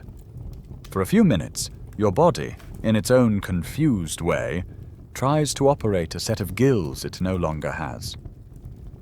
These two reflexes, one connecting you to a furry mammal, the other to a gilled amphibian, are harmless glitches. They are obsolete software running on your modern machinery. They are quiet, visceral reminders that you are not a final, perfected product, but a living archive, carrying within your nerves and your skin the faint, strange echoes of the immense and varied history of life itself. Those fossil reflexes, the goosebumps that prickle your skin, are a direct link to a past when we were covered in a thick coat of fur. Their modern uselessness highlights one of the most radical and defining features of our species: our nakedness. Of the nearly 200 species of primates on Earth, we are the only one to have shed its coat, leaving our skin almost completely exposed to the elements. From an evolutionary perspective, this was a colossal gamble. For a mammal, fur is a vital multi-purpose tool. It's a thermal blanket, a shield against the sun's damaging rays, a defense against scratches and insect bites, and a source of camouflage. To To willingly give all that up seems like a profoundly bad idea, a move that left our ancestors fragile and uniquely vulnerable. The liabilities of this exposed skin are obvious and severe. The first is a constant battle with the sun. Without a dense layer of fur to block ultraviolet radiation, our skin is incredibly susceptible to sunburn. In the short term, this is painful and debilitating. In the long term, the cumulative DNA damage from this radiation leads to a dramatically increased risk of skin cancers like melanoma. This vulnerability has been a powerful selective pressure throughout our history, driving the evolution of varying levels of melanin in the skin as our ancestors migrated across the globe. The second liability is our pathetic inability to cope with cold. We lose heat at an alarming rate. An unclothed human can succumb to hypothermia in environments that a similarly sized furry mammal would find perfectly comfortable. This flaw is the primary reason why clothing and shelter are not luxuries for us. They are essential survival technologies, the artificial fur and dens we had to invent to compensate for our biological shortcoming. Given these life-threatening disadvantages, there must have been an enormous countervailing advantage to losing our fur. And there was. Our naked skin is not just a vulnerability. It is the key to one of our greatest superpowers: sweating. Your skin is covered in millions of tiny eccrine sweat glands, far more than any other primate. When your body begins to overheat, these glands excrete a thin film of salt water. As this water evaporates, it pulls a massive amount of heat away from your body, cooling you with an efficiency that is unrivaled in the animal kingdom. This system is a high-performance, liquid-cooled engine. This cooling system enabled a revolutionary hunting strategy that allowed our ancestors to dominate the hot savannas of Africa. This is the persistence hunting hypothesis. Imagine our ancestors, millions of years ago, singling out a large prey animal, like an antelope. In a short sprint, we would stand no chance. The antelope is infinitely faster. But our ancestors didn't sprint. They would begin a slow, relentless jog. The antelope would bolt, easily outdistancing them, but it couldn't get away. The hunters would track it and follow, jogging at a steady pace. The critical difference was a battle of thermodynamics. The antelope, covered in a thick coat of fur, could only cool itself by panting. Panting is not very efficient, and it's impossible to do while running at full speed. The human hunters, on the other hand, were sweating as they ran, constantly shedding heat, their bodies kept cool by their built-in radiator. Hour after hour, they would pursue their prey under the blistering midday sun, until the faster, stronger animal, unable to cool down, would simply collapse from heat exhaustion. Anthropologists still debate the precise timeline and primary driver for our hair loss. Was it primarily for thermoregulation on the savanna, or did other factors like reducing the number of skin parasites play an equally important role? Whatever the full story, our nakedness turned us into the most tenacious endurance predators the world has ever seen. We have, of course, spent thousands of years using our ingenuity to patch the vulnerability that came with this superpower. Our long struggle with the sun is a perfect example. The ancient Egyptians, keenly aware of the damage the sun could do to their skin, developed some of the earliest known sunscreens more than 5,000 years ago. Their remedies, recorded on papyrus, included strange and creative concoctions like mixtures of rice bran extract, jasmine, and lupine.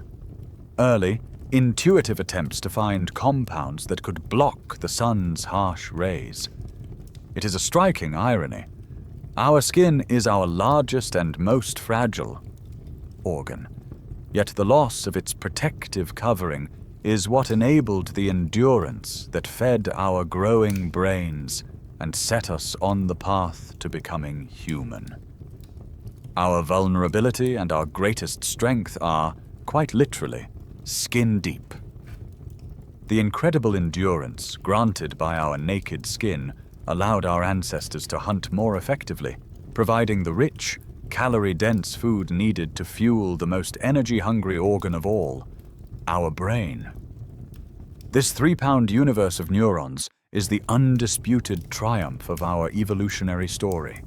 The hardware that allowed us to move from being hunted on the savannah to walking on the moon. It is a masterpiece of biological computing. But as with any complex system, the hardware is only half the story.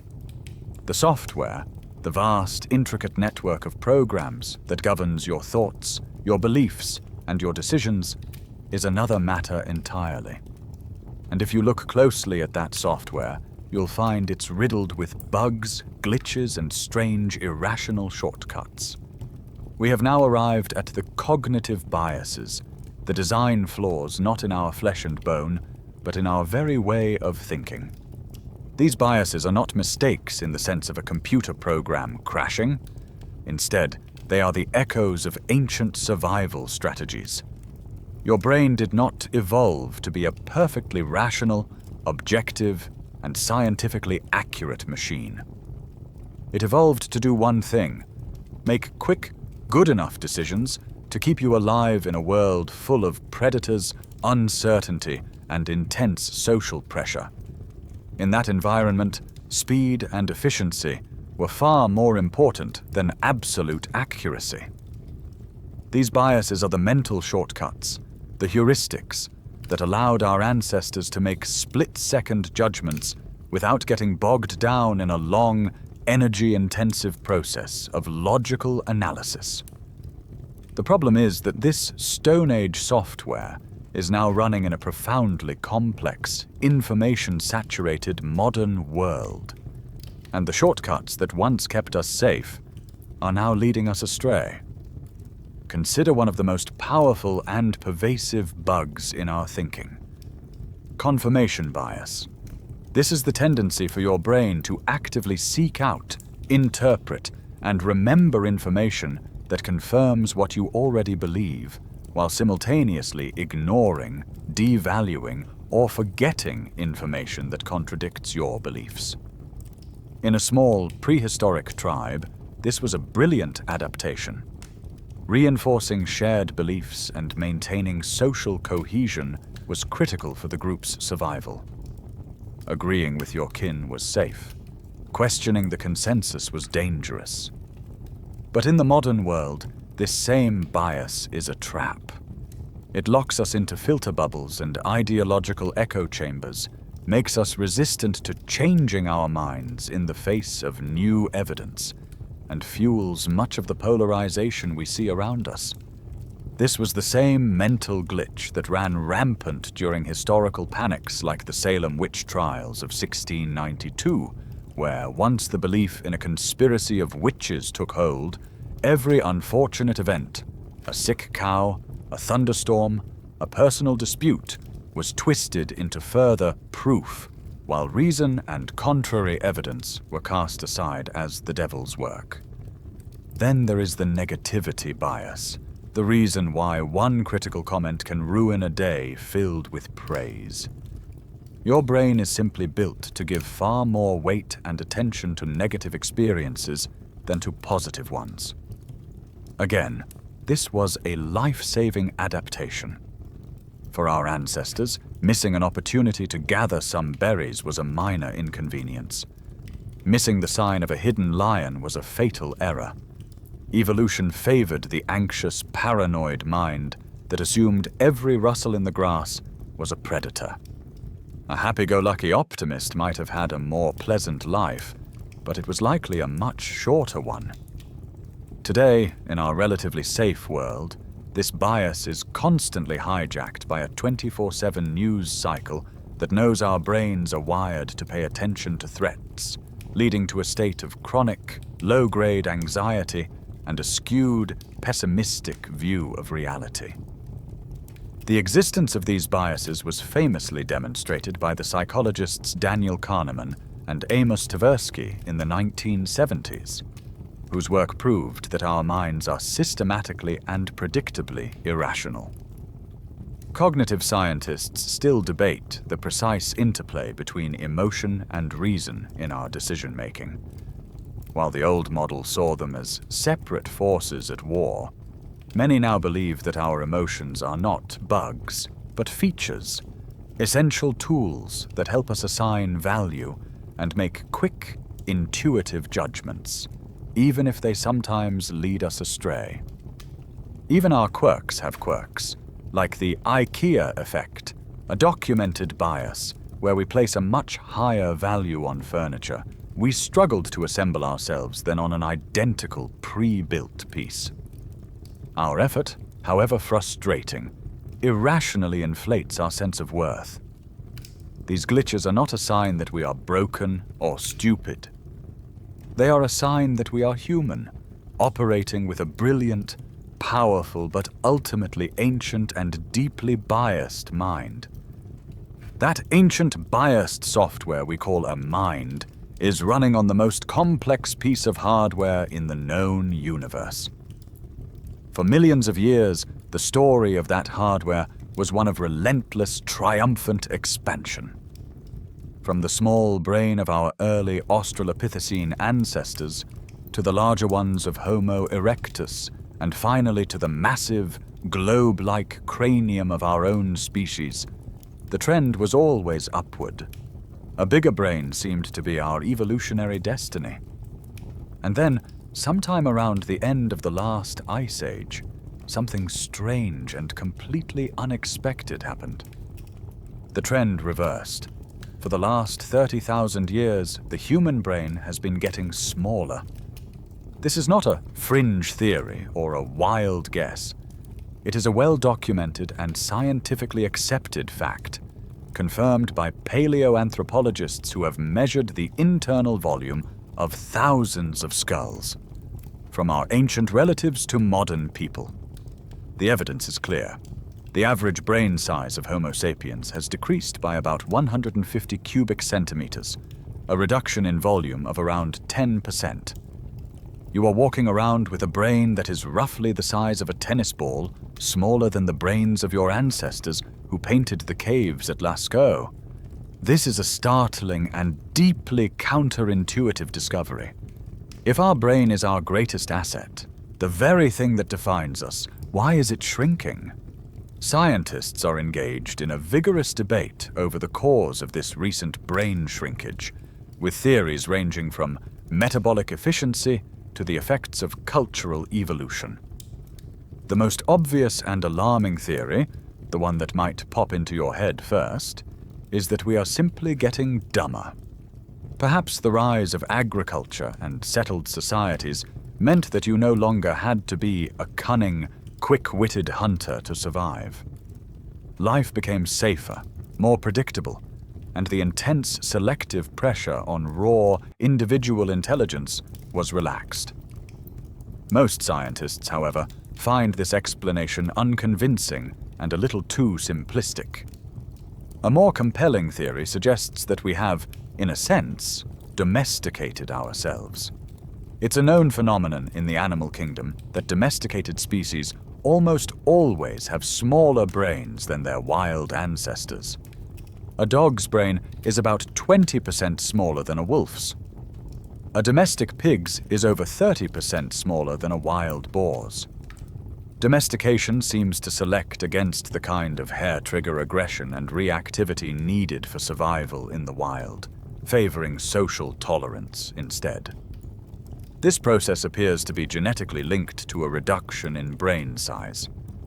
The argument, then, is that as humans formed larger, more complex societies, we began to select for cooperation and against aggression. We weeded out the most reactive and antisocial individuals, and in doing so, we inadvertently put ourselves on the same evolutionary path as our farm animals. Our brains became smaller, but perhaps more efficient and socially wired. It's a fascinating and slightly humbling thought that our closest cousins, the Neanderthals, actually had brains that were, on average, slightly larger than our own, a fact that completely shatters the simple idea that bigger always means better.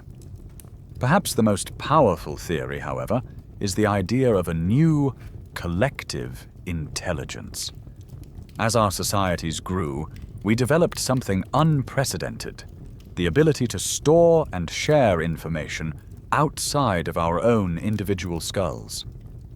The most crucial leap in this process was the invention of writing in Mesopotamia some 5,000 years ago.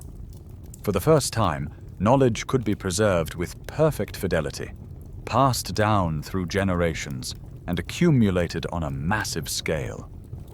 You no longer needed to personally memorize every story, every tool-making technique, or every plant's medicinal properties. That information was now stored externally, in the collective. We began to outsource our memory. In a complex society with rampant specialization, you don't need to know everything. You just need to know who to ask. Your brain, freed from the burden of being a jack of all trades, could become a leaner, more specialized, and more energy-efficient machine, relying on the vast, distributed network of other human brains and our written culture to handle the rest. So, the shrinking of your brain is likely not a sign of decline. It is a sign of a profound transition. It is the anatomical evidence of our shift from rugged individualism to a radical new form of collective, networked intelligence. Your brain may be smaller than that of your ancestors, but it is part of a cognitive web that spans the entire globe. We traded a bit of individual hardware for a connection to an almost infinitely powerful external hard drive. This incredible, shrinking, yet profoundly powerful brain is not a perpetual motion machine. Its immense computational power comes at a cost, not just in calories, but in the form of a bizarre and dangerous design requirement. Every single day, it must be taken offline for a long period of maintenance. We call this process sleep, and from a cold, evolutionary perspective, it is a shockingly bad idea. Consider the sheer risk of it. For roughly a third of your entire existence, you are rendered completely unconscious, largely paralyzed, and utterly oblivious to your surroundings. You are at your most vulnerable, a helpless target for any predator, human rival, or environmental danger, like a fire or a flood. The drive for this state of incapacitation is so powerful that it is irresistible. It is a biological imperative that seems to run completely counter to the prime directive of survival. The fact that every complex animal on Earth risks this nightly oblivion is the ultimate proof that the benefits of sleep must be monumental, even if we are only just beginning to understand them. For a long time, the purpose of sleep was one of biology's greatest mysteries. But modern neuroscience is finally pulling back the curtain, and what it's revealing is a crucial and elegant maintenance cycle. The key discovery is of the brain's own private sanitation department, the glymphatic system. During your waking hours, your brain's high metabolic activity produces a great deal of toxic waste, byproducts like the protein beta amyloid, which is famously associated with Alzheimer's disease. While you are awake, this waste just accumulates. But when you fall into a deep sleep, something remarkable happens. Your brain cells actually shrink, widening the channels between them. This allows cerebrospinal fluid to pump through your brain tissue at a much faster rate, flushing out all the accumulated toxins and carrying them away to be disposed of. It is, quite literally, a brainwashing. Sleep is the nightly cleaning crew that tidies up the mess made during the day. At the same time, this offline period is when your brain does its filing. It's the time for memory consolidation. Your brain sifts through the torrent of information and experiences from the day, discarding the trivial and strengthening the neural connections of the important memories, transferring them from fragile, short-term storage to more robust, long-term archives. Without sleep, this process fails, and our ability to learn and remember collapses. The enormous risk of unconsciousness, it turns out, is the price we pay for a clean and well-organized mind. But the vulnerabilities of our brain are not confined to this period of nightly shutdown. They extend into the very fabric of our waking consciousness. The ancient biased software that runs our thoughts is also responsible for our emotions, and its programming is just as mismatched with the modern world. Think of anxiety. That feeling of dread, the racing heart, the heightened senses. This is the activation of your ancient threat detection system, the fight-or-flight response. For an ancestor on the savannah, this system was a lifesaver, designed to deal with acute, short-term physical threats. But it was not designed to be switched on for months at a time. In our modern world, this system is now being chronically triggered by abstract, long-term stresses like work deadlines, financial worries, and social pressures. Our ancient alarm bell is stuck ringing, leading to the pervasive anxiety that characterizes so much of modern life. Even the profound darkness of depression may have ancient adaptive roots.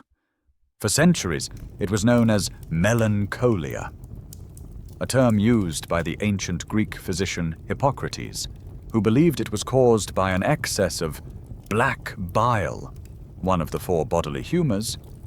We now see it differently, and one fringe but fascinating theory called the analytical rumination hypothesis reframes it. It suggests that the state of depression, with its low energy, social withdrawal, and intense repetitive focus on a problem, might be an evolved response to a complex, seemingly inescapable crisis. The low mood stops you from engaging in risky behaviors and conserves energy, while the obsessive rumination focuses all of your brain's analytical power on finding a solution. It's a kind of mental safe mode. Psychiatrists and evolutionary biologists continue to debate the ultimate origins of mental illnesses.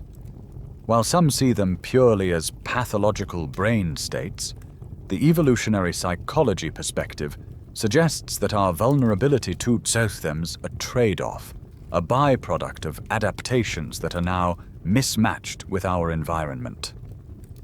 The very same brain that allows us to create art and contemplate the cosmos is an organ that requires a nightly, dangerous shutdown and runs on ancient, easily misfired emotional software. Our mental fragility is not a personal failure. It is a shared and fundamental part of our evolutionary inheritance.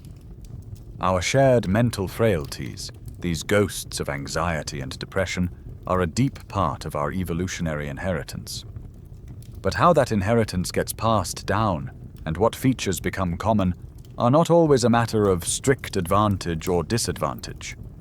We have spent this journey exploring the powerful shaping forces of natural selection, the filter of survival, and sexual selection, the filter of desire. We've seen how they forge adaptations and force compromises. But there is a third, quieter, and much more random force at play in the tinkerer's workshop. It is the force of pure, dumb luck. It is the process of genetic drift, and it ensures that not every feature of your body is there for a reason. Genetic drift is evolution without a cause, change without a purpose. It is the simple, statistical reality that in any population, the frequency of a particular gene can change from one generation to the next purely by chance. While natural selection is a meticulous, if blind, editor, relentlessly favoring traits that offer a slight edge, genetic drift is a sloppy, random author, making changes to the story for no reason at all. This process is most powerful in small populations, where random events can have an outsized effect on the gene pool. To understand it, imagine our entire human gene pool for a particular trait is a giant bag of marbles. Let's say half are red and half are blue, representing two different blood types. In a massive population of millions, the next generation will almost certainly be a near-perfect 50-50 mix of red and blue. The sample size is too large for random fluctuations to matter. But now, imagine a small band of just 20 people breaks off to found a new tribe. To represent their gene pool, we scoop just 20 marbles out of the giant bag. By sheer chance, we might end up with a scoop of 13 red marbles and only 7 blue ones. In this new tribe, the next generation doesn't start at 50-50. It starts at 65% red. This happened not because red marbles are better, stronger, or more attractive, but simply due to the random luck of the draw. If this small tribe remains isolated, this process can continue. A few generations later, another random fluctuation might happen, and the blue marbles could disappear entirely. Not because they were disadvantageous, but just because, by chance, the few people carrying them didn't happen to pass them on. The trait has become fixed in the population through nothing but a roll of the demographic dice. This isn't just a hypothetical. Genetic drift has shaped the human population in very real ways. Consider a simple, harmless trait, like the ability to roll your tongue into a tube. For most people, this is a straightforward, heritable trait that provides absolutely no known survival advantage. Its frequency varies widely across different global populations, likely not because of natural selection, but because of the random fluctuations of genetic drift as our ancestors migrated across the globe in small bands. Much of the diversity you see in neutral human characteristics is a testament to this random, rudderless process. The importance of this randomness was a source of great historical debate among the founders of modern evolutionary theory. In the 1930s, the American geneticist Sewall Wright was the great champion of genetic drift, developing the mathematical models that proved it could be a powerful evolutionary force, often in opposition to his British contemporary R.A. Fisher, who placed a much stronger emphasis on the power of natural selection. Population geneticists still debate the relative importance of genetic drift versus natural selection in shaping the overall landscape of the human genome. While selection is clearly the author of complex adaptations like our eyes or our immune systems, many argue that drift is the primary force shaping the vast, silent stretches of our DNA that are selectively neutral. Sometimes these forces can even work in concert. A blood type known as Duffy negative, for instance, provides strong resistance to a certain type of malaria. Its high frequency in parts of Africa where malaria is common is a clear story of natural selection. But its presence at low frequencies in populations in Europe and Asia, where it provides no such benefit, is likely an echo of ancient migrations and the random sampling of genetic drift.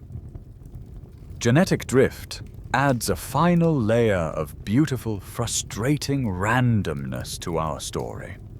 It means that some parts of you, some of your quirks and features, are not elegant compromises or fossilized relics.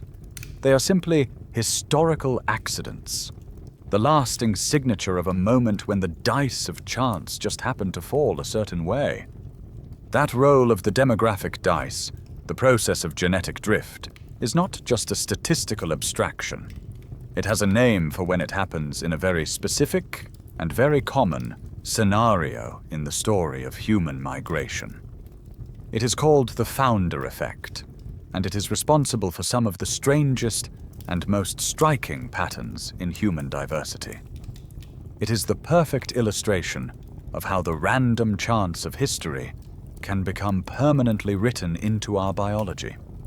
The founder effect is what happens when a new population is established by a small number of individuals, the founders, whose collective gene pool is, by sheer luck, not a perfect representation of the larger population they came from. Think of it this way.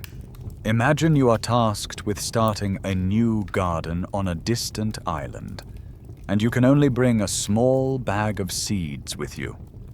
You scoop your seeds from a huge bin at a garden store that contains hundreds of varieties of flowers, mostly reds and yellows, but with a few very rare blue flowers mixed in. When you get to your island and plant your seeds, you might discover, to your surprise, that a full third of your new garden is blooming with the rare blue flowers. This isn't because the blue flowers were better adapted to the island's soil. It's simply because, by pure chance, your small scoop of seeds happened to contain a disproportionate number of them. From that moment on, blue flowers will be a common feature of that island's ecosystem. The founder effect turns a genetic rarity into a local specialty, all because of the biased starting lineup. Our own history is filled with these kinds of events. Small bands of people driven by exploration, religious persecution, or even just a desire for new land, have broken off from larger populations to start anew in isolation, and they carried with them their own unique and often unrepresentative scoop of genetic seeds. The most famous and well-studied example of this is the Old Order Amish of Pennsylvania. This community was established in the 18th century by a few hundred German immigrants. By chance, at least one of these founders, a man named Samuel King, or his wife, carried a very rare recessive gene for a condition called Ellis van Creveld syndrome. In the outside world, this syndrome, which causes a form of dwarfism and extra fingers, is incredibly rare. But because that founding population was small and has remained socially and genetically isolated for centuries, that one rare gene has become amplified. Today, the Amish have the highest prevalence of this specific syndrome anywhere on Earth. It is a direct, traceable genetic echo of one of the people who happened to get on the boat in the 1700s. The scientific proof of the founder effect comes from the powerful combination of modern genetic sequencing and meticulous genealogical records. By tracing family trees back through the generations, scientists can identify the exact founding individuals who introduced a particular genetic variant into the community. This isn't speculation. It's a precise form of genetic history. Another dramatic, real-world example played out on the other side of the world. In 1789, a group of mutineers on the British ship HMS Bounty, led by Fletcher Christian, cast their captain, William Bligh, adrift and eventually settled on the remote, uninhabited Pitcairn Island, along with a small group of Tahitian men and women. The entire future population of this island descended from this tiny, eclectic band of founders. This extreme genetic bottleneck has made the island a fascinating case study for geneticists, and it has resulted in a unique genetic profile for its inhabitants. Genetic anthropologists continue to debate the full impact of serial founder effects on human global diversity. One prominent theory suggests that the pattern of decreasing genetic diversity seen as you move further from Africa is the result of a series of founder events, as small bands of humans broke off to colonize the rest of the world, each carrying only a subset of the genetic diversity from their parent population. The founder effect, then, is not just a quirky, isolated phenomenon. It is a fundamental engine of human variation, a process that has repeated itself thousands of times over.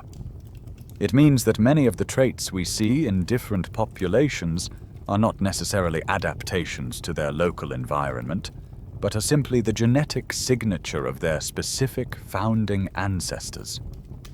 They are another reminder that our bodies are not just products of selection, but are also living museums of our own random, messy, and fascinating history. The founder effect shows how a small, random sample of genes can shape the destiny of a new colony.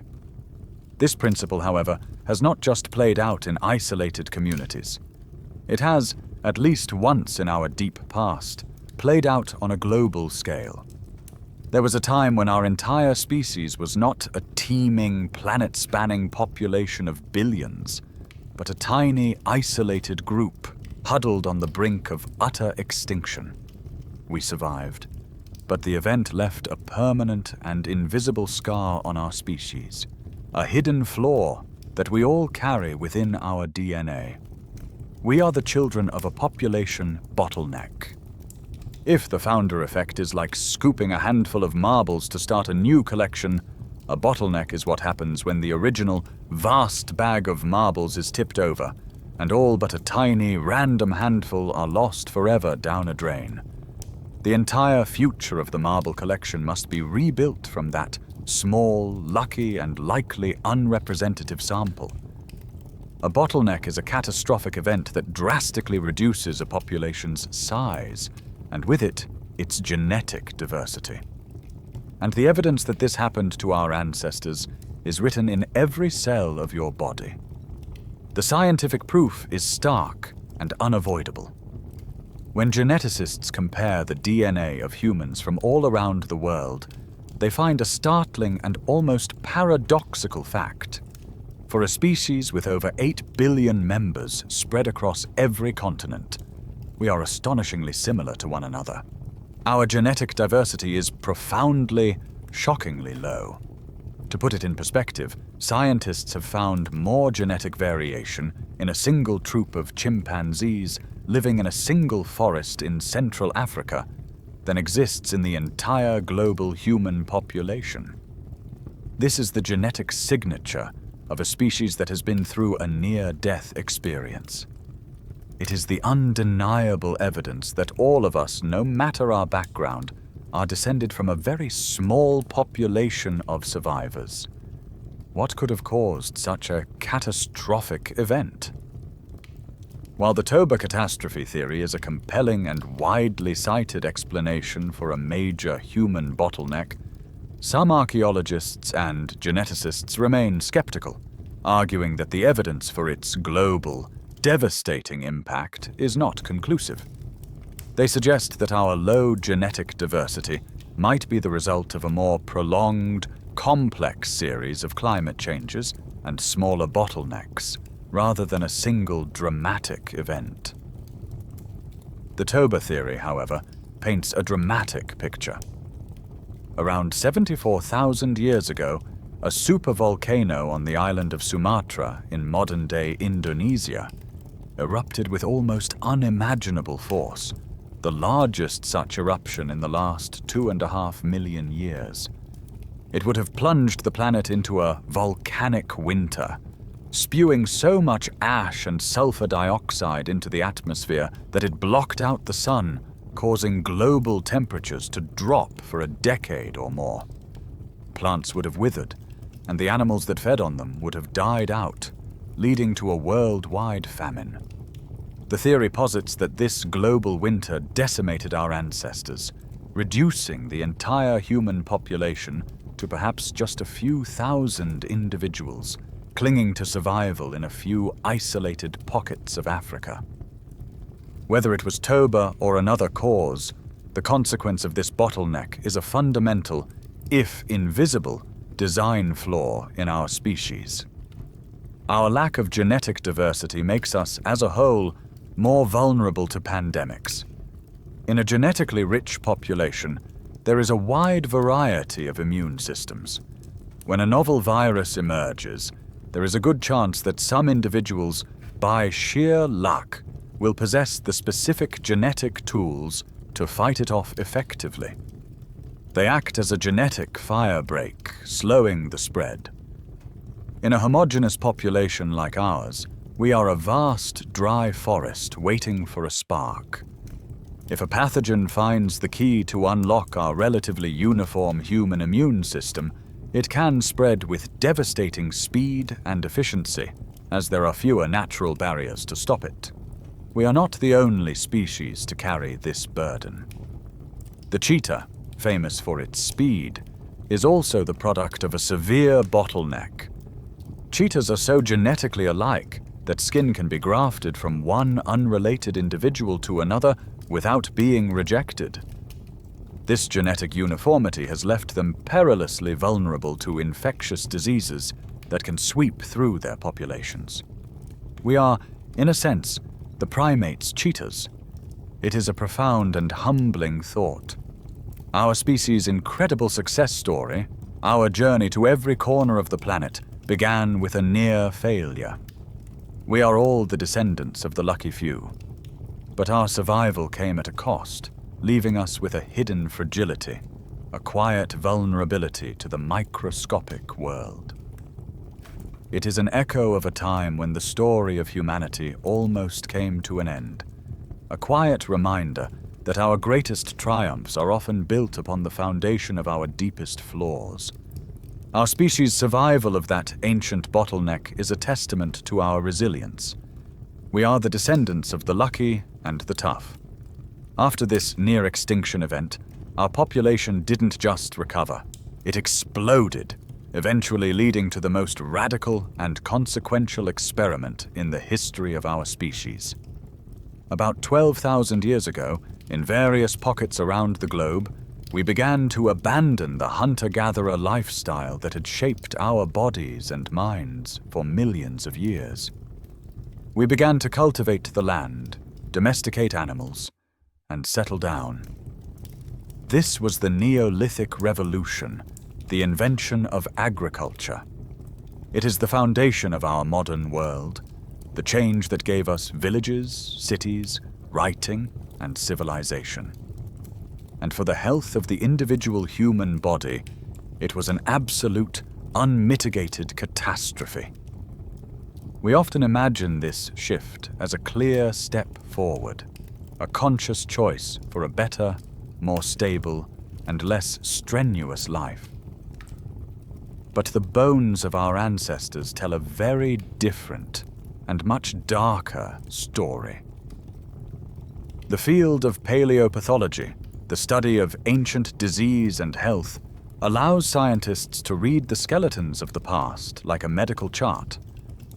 And when they compare the remains of the last hunter-gatherers with the first farmers who lived in the same regions, the results are startling. The first farmers were, on average, significantly shorter than their foraging ancestors, a clear sign of a decline in overall nutrition. Their skeletons are riddled with the evidence of malnourishment. You can see lines of arrested growth, called Harris lines, etched into their long bones, marking periods of childhood starvation. Their tooth enamel is often pitted and grooved, a condition called enamel hypoplasia, another sign of severe nutritional stress during development. For the first time, their skulls show widespread evidence of anemia, a spongy, porous texture in the bone caused by iron deficiency. The reason for this decline in health was the profound monotony of the early agricultural diet. Hunter-gatherers consumed a huge variety of wild plants and animals, a diet rich in proteins, vitamins, and minerals. The first farmers, by contrast, relied on a handful of starchy staple crops: wheat in the Middle East, rice in Asia, corn in the Americas. This new diet may have provided more calories, but it was a nutritional wasteland compared to what came before. And with this new diet came a new plague: tooth decay.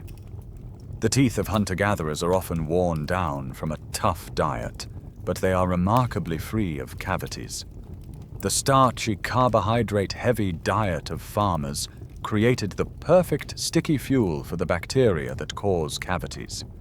And the skeletons of the first farmers show the first widespread evidence of abscesses, tooth loss, and the agony of dental disease. But the most devastating trade-off was the arrival of the crowd. Settling down in permanent villages, living cheek by jowl with our own waste and our newly domesticated animals, created the perfect breeding ground for infectious diseases. This is when we were first introduced to the horror of epidemics. Many of our most feared diseases are the result of zoonosis, a pathogen jumping from an animal host to a human one. Scientific evidence suggests that we got measles from cattle, influenza from our pigs and ducks, and whooping cough from our pigs. These pathogens could never gain a foothold in small, mobile bands of hunter-gatherers. But in the dense, settled, and often unsanitary farming villages like Çatalhöyük in ancient Turkey, they could ignite and sweep through the population, becoming a permanent feature of human life. Of course, this new relationship with animals also drove our evolution in strange new ways. The ability to digest milk into adulthood, for instance, is not the original human condition. It's a recent mutation that arose and spread rapidly through early European and African farming populations, only after they had domesticated cattle. A clear example of our culture directly rewriting our genetic code. Even so, the broader picture is clear. Archaeologists and anthropologists debate whether the shift to agriculture was a conscious choice for a better life or a trap that people were forced into by rising population pressure and climate change. Some, like the scientist and author Jared Diamond, have famously called it the worst mistake in the history of the human race. It was a resounding success for our species as a whole, allowing our numbers to skyrocket. But for the average individual, it meant a shorter life, a body racked with new diseases, a lifetime of grueling, repetitive labor, and a diet that left us chronically malnourished. Our bodies, designed for the diverse and dynamic life of a forager, were suddenly forced into a role for which they were deeply and painfully unprepared. Our bodies, designed for the wild, open spaces of the savannah, were a poor fit for the farmer's field. This first great mismatch, this agricultural trap, defined the state of human health for 10,000 years, a long, slow struggle with malnutrition, infectious disease, and the toil of manual labor. And then, just a few hundred years ago, in the blink of an evolutionary eye, we subjected ourselves to a second, even more radical environmental shock. We invented the factory, and then the office. We plunged our ancient bodies into the Industrial Revolution, creating a world so alien to our biological needs that it has bent our spines, strained our muscles, and overloaded the very systems that once kept us alive. This new world created a new kind of physical stress. The repetitive, back-breaking labor of the farm was replaced by the even more repetitive, soul-crushingly monotonous labor of the factory floor.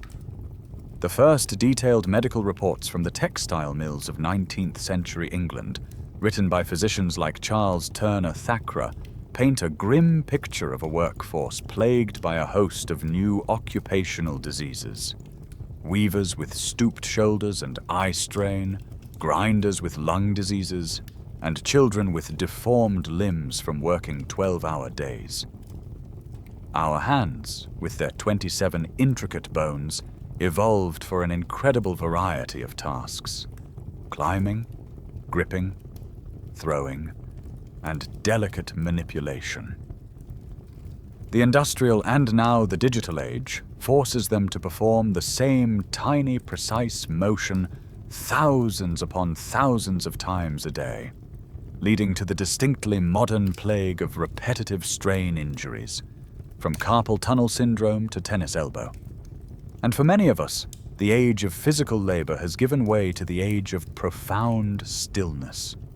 We now spend our days in a posture that our bodies were never designed to maintain, sitting in a chair. It's a strange irony that Charles Darwin himself, frustrated by the limitations of his static chair, was one of the first people to add wheels to the bottom of his, inventing an early prototype of the modern office chair in the 1840s to more easily access his specimens. He unwittingly helped create the very symbol of our modern sedentary crisis. That S-curved spine, already a clumsy compromise for walking, is put under immense and unnatural strain by prolonged sitting, leading to the chronic back and neck pain that is the low-grade soundtrack of modern office life. But the most insidious change was not in what we did with our bodies, but in what we put into them. For the first time in human history, a large portion of the population went from a state of chronic food scarcity to one of overwhelming abundance. And this abundance has revealed a deep flaw in our metabolic programming, a ghost of our famine-haunted past. The scientific explanation for this is the thrifty genotype hypothesis.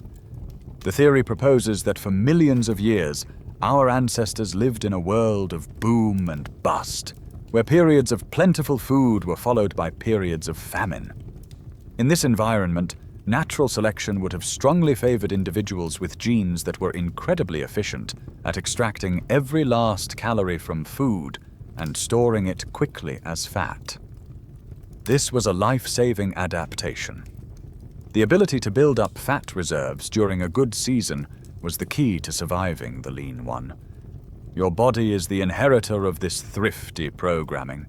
It is still operating under the ancient assumption that famine is always just around the corner. But in the modern world, for many of us, the famine never comes. Instead, we are surrounded by a constant, inescapable, and historically unprecedented surplus of cheap, delicious, calorie-dense processed foods. Faced with this onslaught, your ancient, thrifty metabolism does exactly what it was designed to do. It diligently and efficiently stores those excess calories as fat, preparing for a scarcity that never arrives. This profound mismatch between our past programming and our present reality is the primary driver of the so-called diseases of affluence. The modern epidemics of obesity, type 2 diabetes, and heart disease that now plague the developed world. Public health experts and economists still debate the primary drivers of the modern obesity epidemic. Is it mainly the fault of individual choices and lack of willpower, or is it the inevitable biological consequence of a obesogenic environment engineered by the food industry to exploit our ancient evolutionary cravings for sugar, salt, and fat? What is clear is that our Stone Age bodies, already struggling to adapt to a farmer's world, have been completely blindsided by the comforts and excesses of the industrial aftershock. The chronic diseases that define modern medicine are not signs of a body that is failing, but signs of a body that is faithfully executing an ancient and now tragically outdated survival program. Our bodies, as we've seen, are profoundly mismatched with the world we've built. But we are not a species that passively accepts its limitations. Our brilliant, buggy brains have always been acutely aware of our own imperfections, and for as long as we have had culture, we have tried to use our ingenuity to patch, augment, and correct the flaws of our inherited design.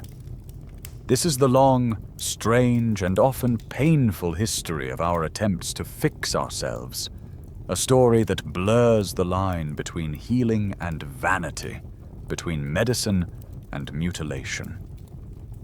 This drive is not a modern obsession. It is as ancient as civilization itself. Go back 3,000 years to ancient Egypt, and you will find one of the earliest and most elegant examples of this impulse. On the mummy of a noblewoman from that period, archaeologists found an intricately carved prosthetic big toe, fashioned from wood and leather, complete with signs of wear and tear on its sole. This was not just a cosmetic addition for the afterlife. This was a functional device, the Cairo toe, designed to restore balance and allow its wearer to walk properly in traditional sandals. It is a quiet, powerful testament to our ancient, innate desire to restore the body to a state of perceived wholeness, to fix what is broken.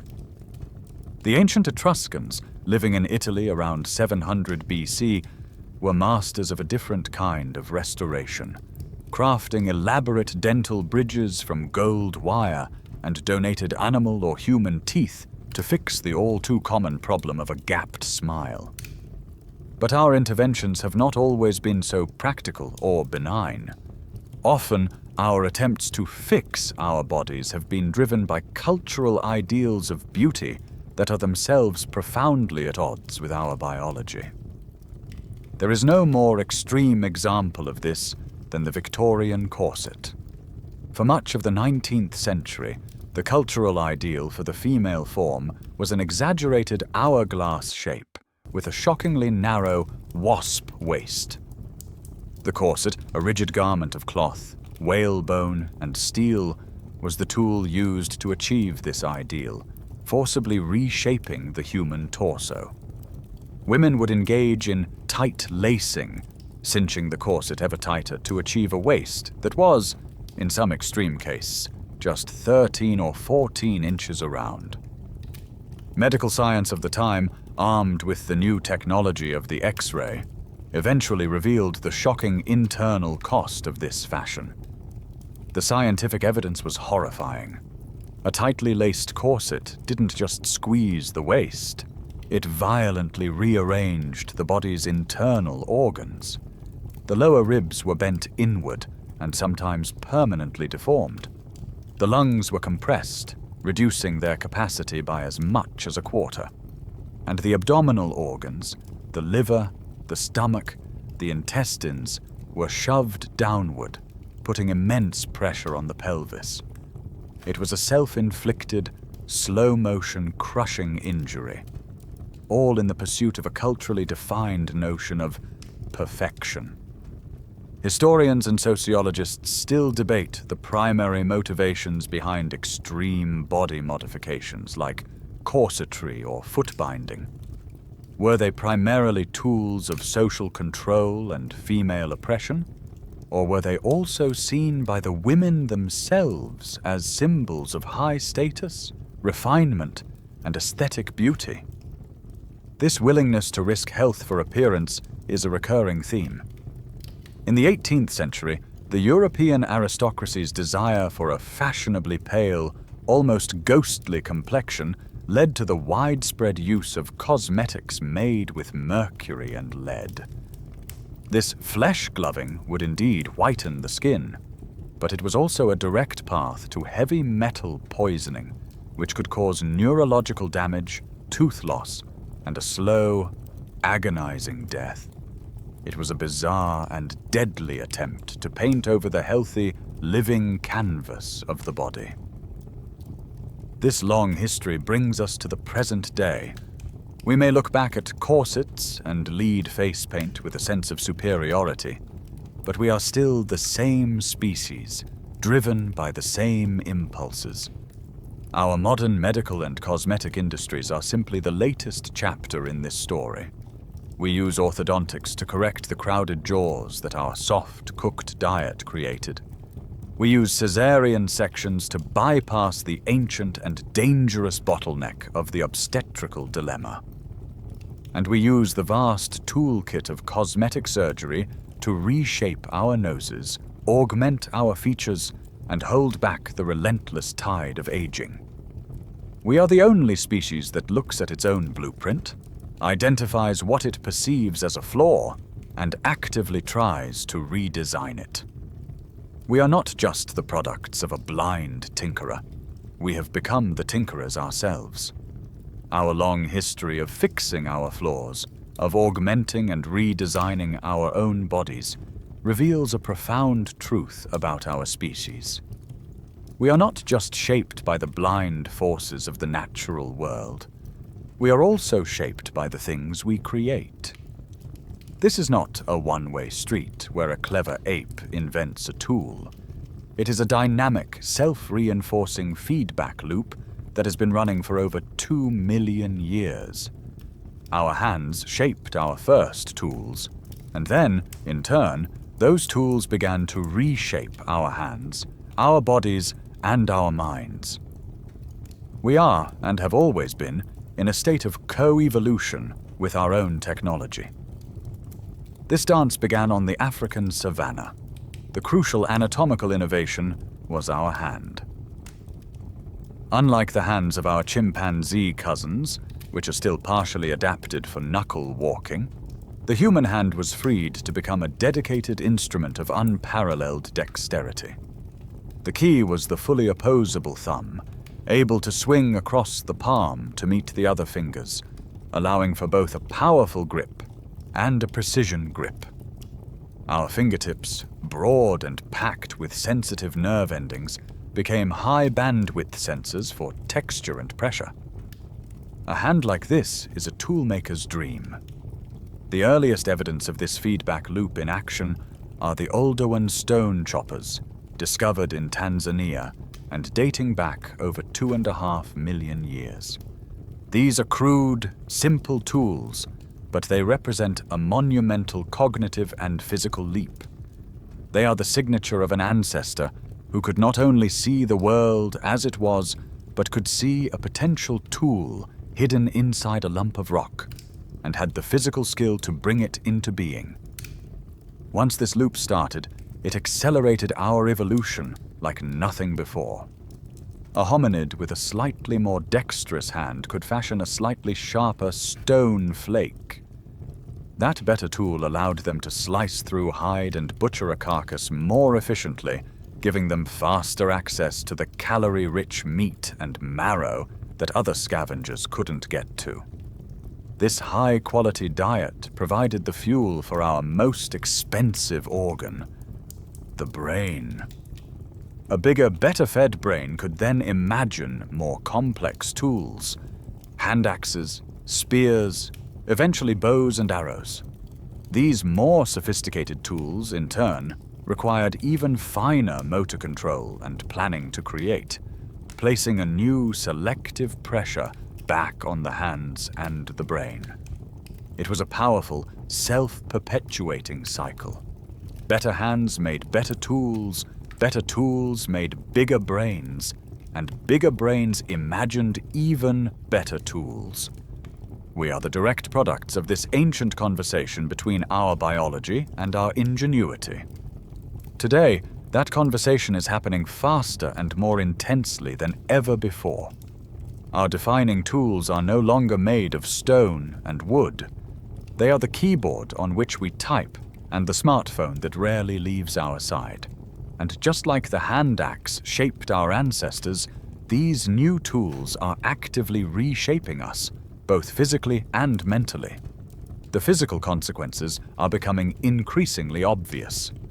The new and pervasive ailment of text neck is a direct result of our modern posture, the constant downward gaze at a screen that puts dozens of pounds of unnatural strain on our cervical spine, a structure already compromised by our bipedal past. The mental changes are more subtle, but perhaps even more profound. Neuroscientists and sociologists are in the early stages of a massive debate about the long-term cognitive effects of the internet and smartphones. Are these tools making us smarter by augmenting our intelligence and connectivity?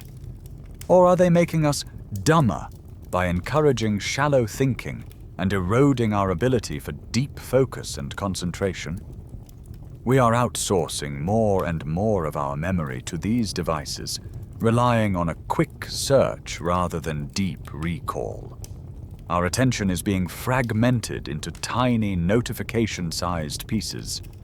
The effects of this are still largely unknown, but it is clear that our tools are rewiring our minds.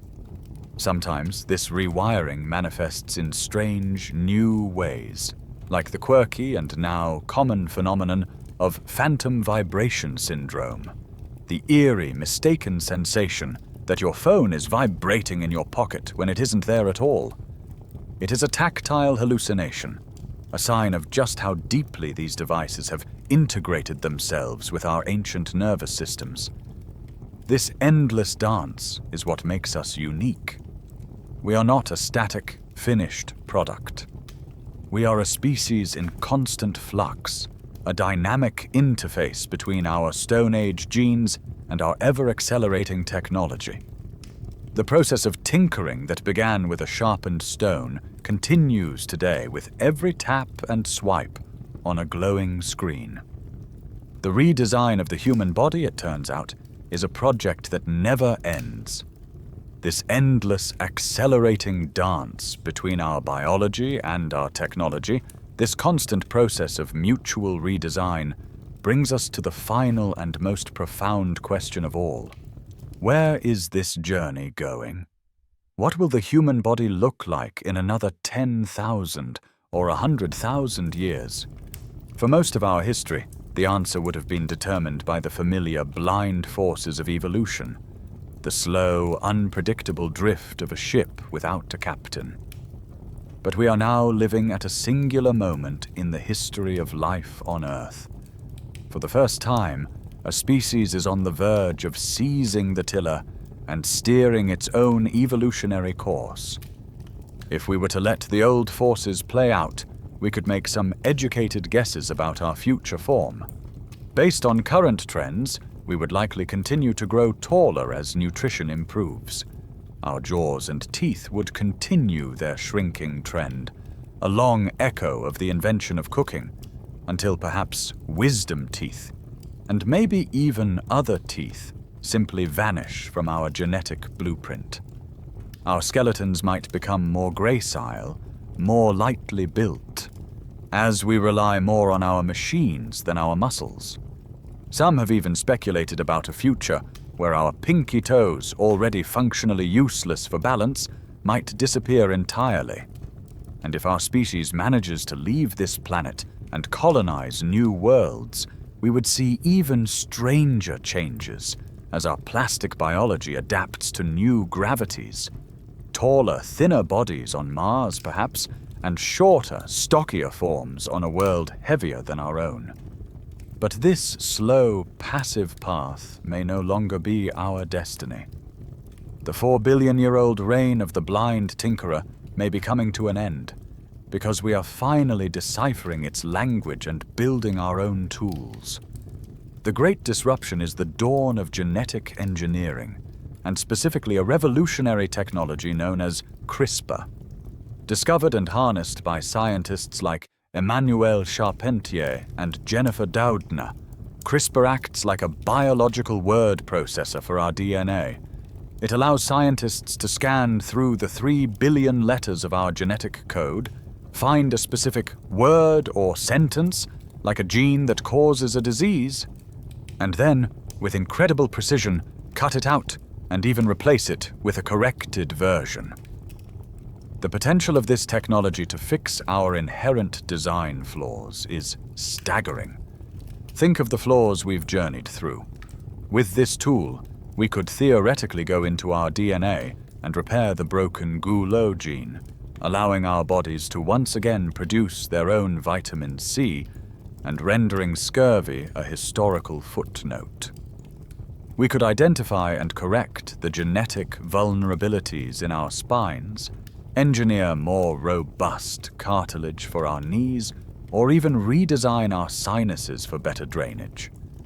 The possibility of eradicating inherited diseases like cystic fibrosis, Huntington's, and sickle cell anemia is no longer science fiction. It is a tangible medical possibility on the horizon. This dream of improving the human race, however, has a dark and terrifying history. The eugenics movement of the early 20th century was born from this same impulse, but without the tools of precision genetics, it devolved into a horrifying pseudoscience of forced sterilization, racial purity, and most infamously, the genocidal ideologies of Nazi Germany. This history casts a long and chilling shadow over our modern capabilities, a stark reminder of how the noble goal of improving humanity can be twisted into an instrument of unimaginable cruelty. It is this memory that fuels the profound ethical questions we now face. Bioethicists, scientists, and philosophers are locked in a profound global debate over the ethics of human germline editing, making heritable changes to our DNA. Where do we draw the line between therapy, curing a disease, and enhancement, making a better human? Who gets to decide what an ideal human blueprint looks like? And what are the risks of creating new forms of genetic inequality between the enhanced and the unenhanced? These are no longer abstract questions. There are already fringe but vocal movements, like the transhumanists, who actively advocate for using technology not just to heal, but to overcome our biological limitations entirely, to engineer a post-human future of radical intelligence and indefinite lifespans. We are standing at a crossroads. The future of our design may not be shaped by random mutation and environmental pressure, but by conscious, deliberate, and irreversible choices. The Tinkerer's Workshop is about to get a new set of managers. As we stand at the threshold of this new era, grappling with the immense power to rewrite our own genetic code, it is easy to forget that we have been tinkering with our evolutionary destiny for a long time. We haven't needed CRISPR to change the path of our development. We have been doing it for over a century with a far more familiar set of tools. We call it modern medicine. Our ability to heal, to treat, and to cure is the ultimate triumph of our clever brains over our flawed bodies. But this triumph has created a profound and quietly unfolding paradox. In our compassionate and brilliant quest to save ourselves from our biological shortcomings, we have effectively suspended the rules of natural selection. For millions of years, the process was simple and ruthless. If an individual was born with a gene that conferred a serious disadvantage, a weak heart, a susceptibility to a particular infection, or severely poor eyesight, they were less likely to survive to adulthood and have children. The filter of natural selection would, over time, tend to weed out these disadvantageous genes, or at least keep them at a very low frequency in the population. Our medical technology is now a shield against this ancient filter. Every time we intervene to save a life, we are, in a sense, overriding a decision made by natural selection. Consider a simple example: nearsightedness. In our ancestral past, an individual with a strong genetic predisposition for poor vision would have been at a severe disadvantage. They would have been less effective at spotting both predators and prey. Today, this flaw is a mere inconvenience, easily corrected with a simple and brilliant piece of technology: eyeglasses. The selective pressure against the genes for poor eyesight has vanished entirely. People who would have struggled to survive in a state of nature now live perfectly normal lives, passing those same genes on to their children. The result is a gradual accumulation of those genes in the population. This effect becomes even more dramatic with life-threatening conditions. Before the landmark discovery of insulin by Frederick Banting and Charles Best in 1921, a diagnosis of what we now call type 1 diabetes was an absolute death sentence. Children born with the genetic predisposition for the disease would waste away and die. Insulin transformed it into a manageable, chronic condition. This medical miracle has allowed millions of people to live full and healthy lives and to have children of their own, passing on the same genetic vulnerabilities that, just a century ago, would have been an evolutionary dead end. The same story is true for countless other conditions, from the use of C-sections to bypass the deadly risks of the obstetrical dilemma to the use of antibiotics to cure once fatal infections. This phenomenon has a name: relaxed selection. Our technology and compassion have relaxed the environmental pressures that once shaped us. Evolutionary biologists and public health officials are currently debating the long-term consequences of this relaxed selection. Are we, as a species, accumulating a genetic load of detrimental mutations that could make us more fragile and dependent on technology in the future?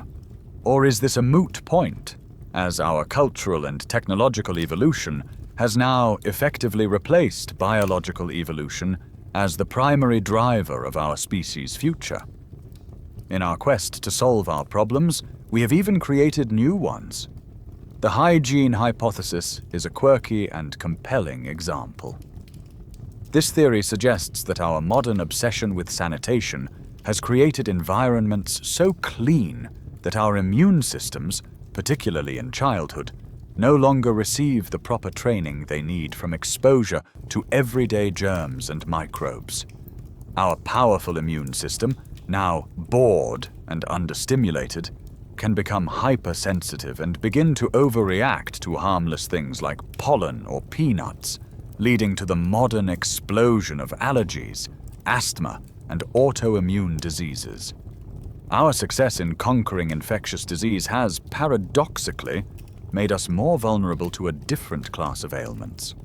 What this all means is that we are becoming a new kind of organism, one that is no longer just a product of its biology, but a product of a constant interplay between its biology and its culture. Your body is no longer a self-contained, standalone system.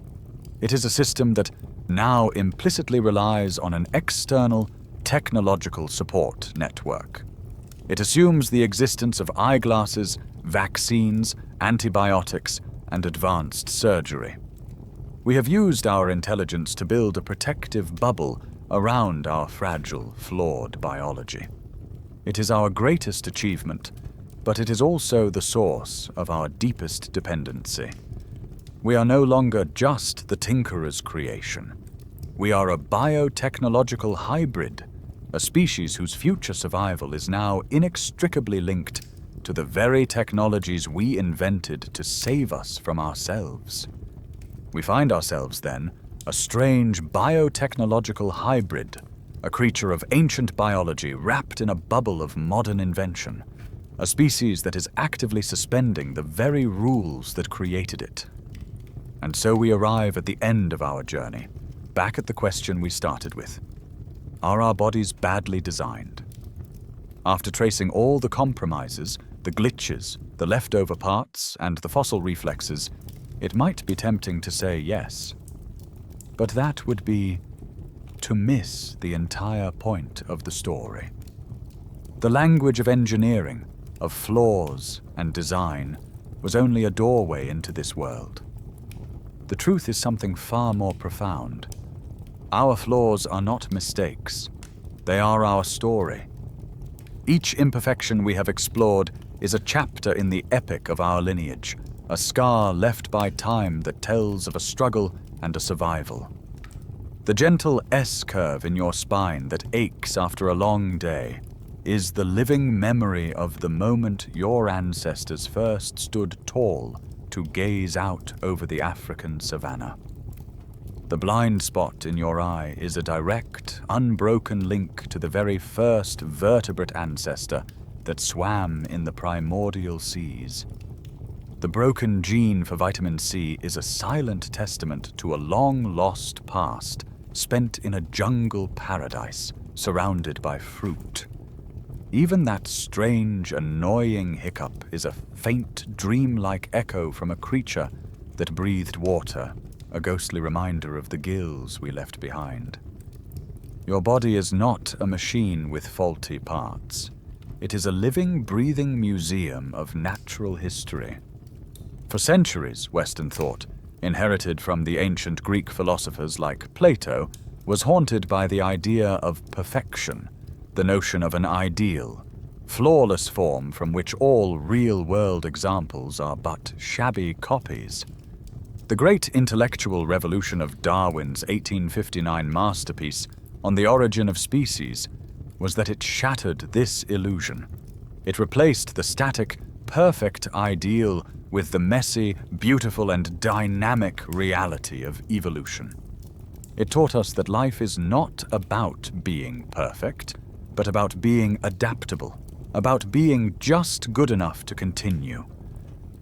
There is a concept in the Japanese aesthetic of wabi-sabi, a worldview that finds beauty not in perfection, but in imperfection, impermanence, and incompletion.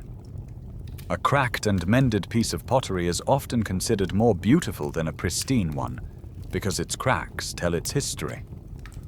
Your body is the ultimate expression of wabi-sabi. Its aches, its quirks, and its vulnerabilities are the beautiful authenticating marks of its incredible journey. More than that, these very imperfections are the source of our greatest strengths. Our profound physical vulnerability is the very thing that makes us human. An invulnerable creature, perfectly designed and self-sufficient, would have no need for anyone else. It would be a solitary god. But we are not gods. The terrifying ordeal of human childbirth forged our first and most essential social bonds, making us a species that relies on community from the moment we are born. Our lack of claws and fangs forced us to invent tools and to cooperate on the hunt. Our fragile bodies, so susceptible to illness and injury, are the wellspring of our empathy, our compassion, and our desire to care for one another. Our fragility is the foundation of our love. Our limitations are also the engine of our genius. It is precisely because our senses are so pathetic that we were driven to build telescopes that can see to the edge of the universe, and microscopes that can reveal the hidden world within a drop of water. It is because we are weak and slow that we harnessed the power of the wheel, the engine, and the wing. Our every invention, our every piece of art, our every scientific discovery is a testament to a creature trying to transcend its own flawed biology. We reach for the stars because we are so thoroughly and beautifully grounded in the mud. Philosophers and evolutionary biologists continue to debate the nature of human consciousness itself. Is it a sublime, emergent property that transcends our biology? Or is it, too, a good enough kludge? A collection of evolved mental shortcuts and sensory tricks that creates a convincing but ultimately flawed illusion of a unified self? Perhaps even our soul is a beautiful imperfection. So no, your body is not badly designed. It is historically designed. Every part of you is a story, and every flaw is a connection to the 4 billion-year journey that was required to create the strange, aching, wonderful creature that is you. So let us, in these final moments of our journey together, gently set aside the metaphor of the machine. The language of blueprints and engineering, of hardware and software, has served its purpose. It has helped us to see the strange, historical contingency of our own forms. But a body is not a machine. A machine is built once from a clear design. It does not grow, it does not heal, it does not remember in its very tissues.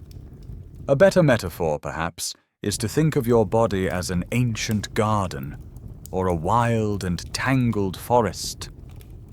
It was never designed, it grew. It is not a singular, sterile entity, but a teeming, complex, and deeply interconnected ecosystem. The most literal truth of this is your microbiome. Your body is not just your cells. You are a walking, breathing ark, a home to trillions of bacteria, viruses, and fungi that inhabit your skin and your gut. There are more of their cells in and on you than your own, and their collective genetic information dwarfs your own human genome. We are only just beginning to understand the depth of this symbiosis, how these microscopic passengers help to digest our food, train our immune systems, and even influence our moods. Biologists and philosophers of science still grapple with defining what an individual organism is. Given the profound integration of our microbiome, where does our body end and the other begin? Are we a single creature or a highly cooperative colony? The answer is that we are both. We are a community contained within a single skin. This same messy, layered complexity extends to our own genetic code. When the Human Genome Project delivered the first full reading of our blueprint in 2003, one of its greatest surprises was how few genes we actually have. Only around 20,000, not much more than a roundworm. The great mystery was how such a small number of genes could build something as complex as a human being.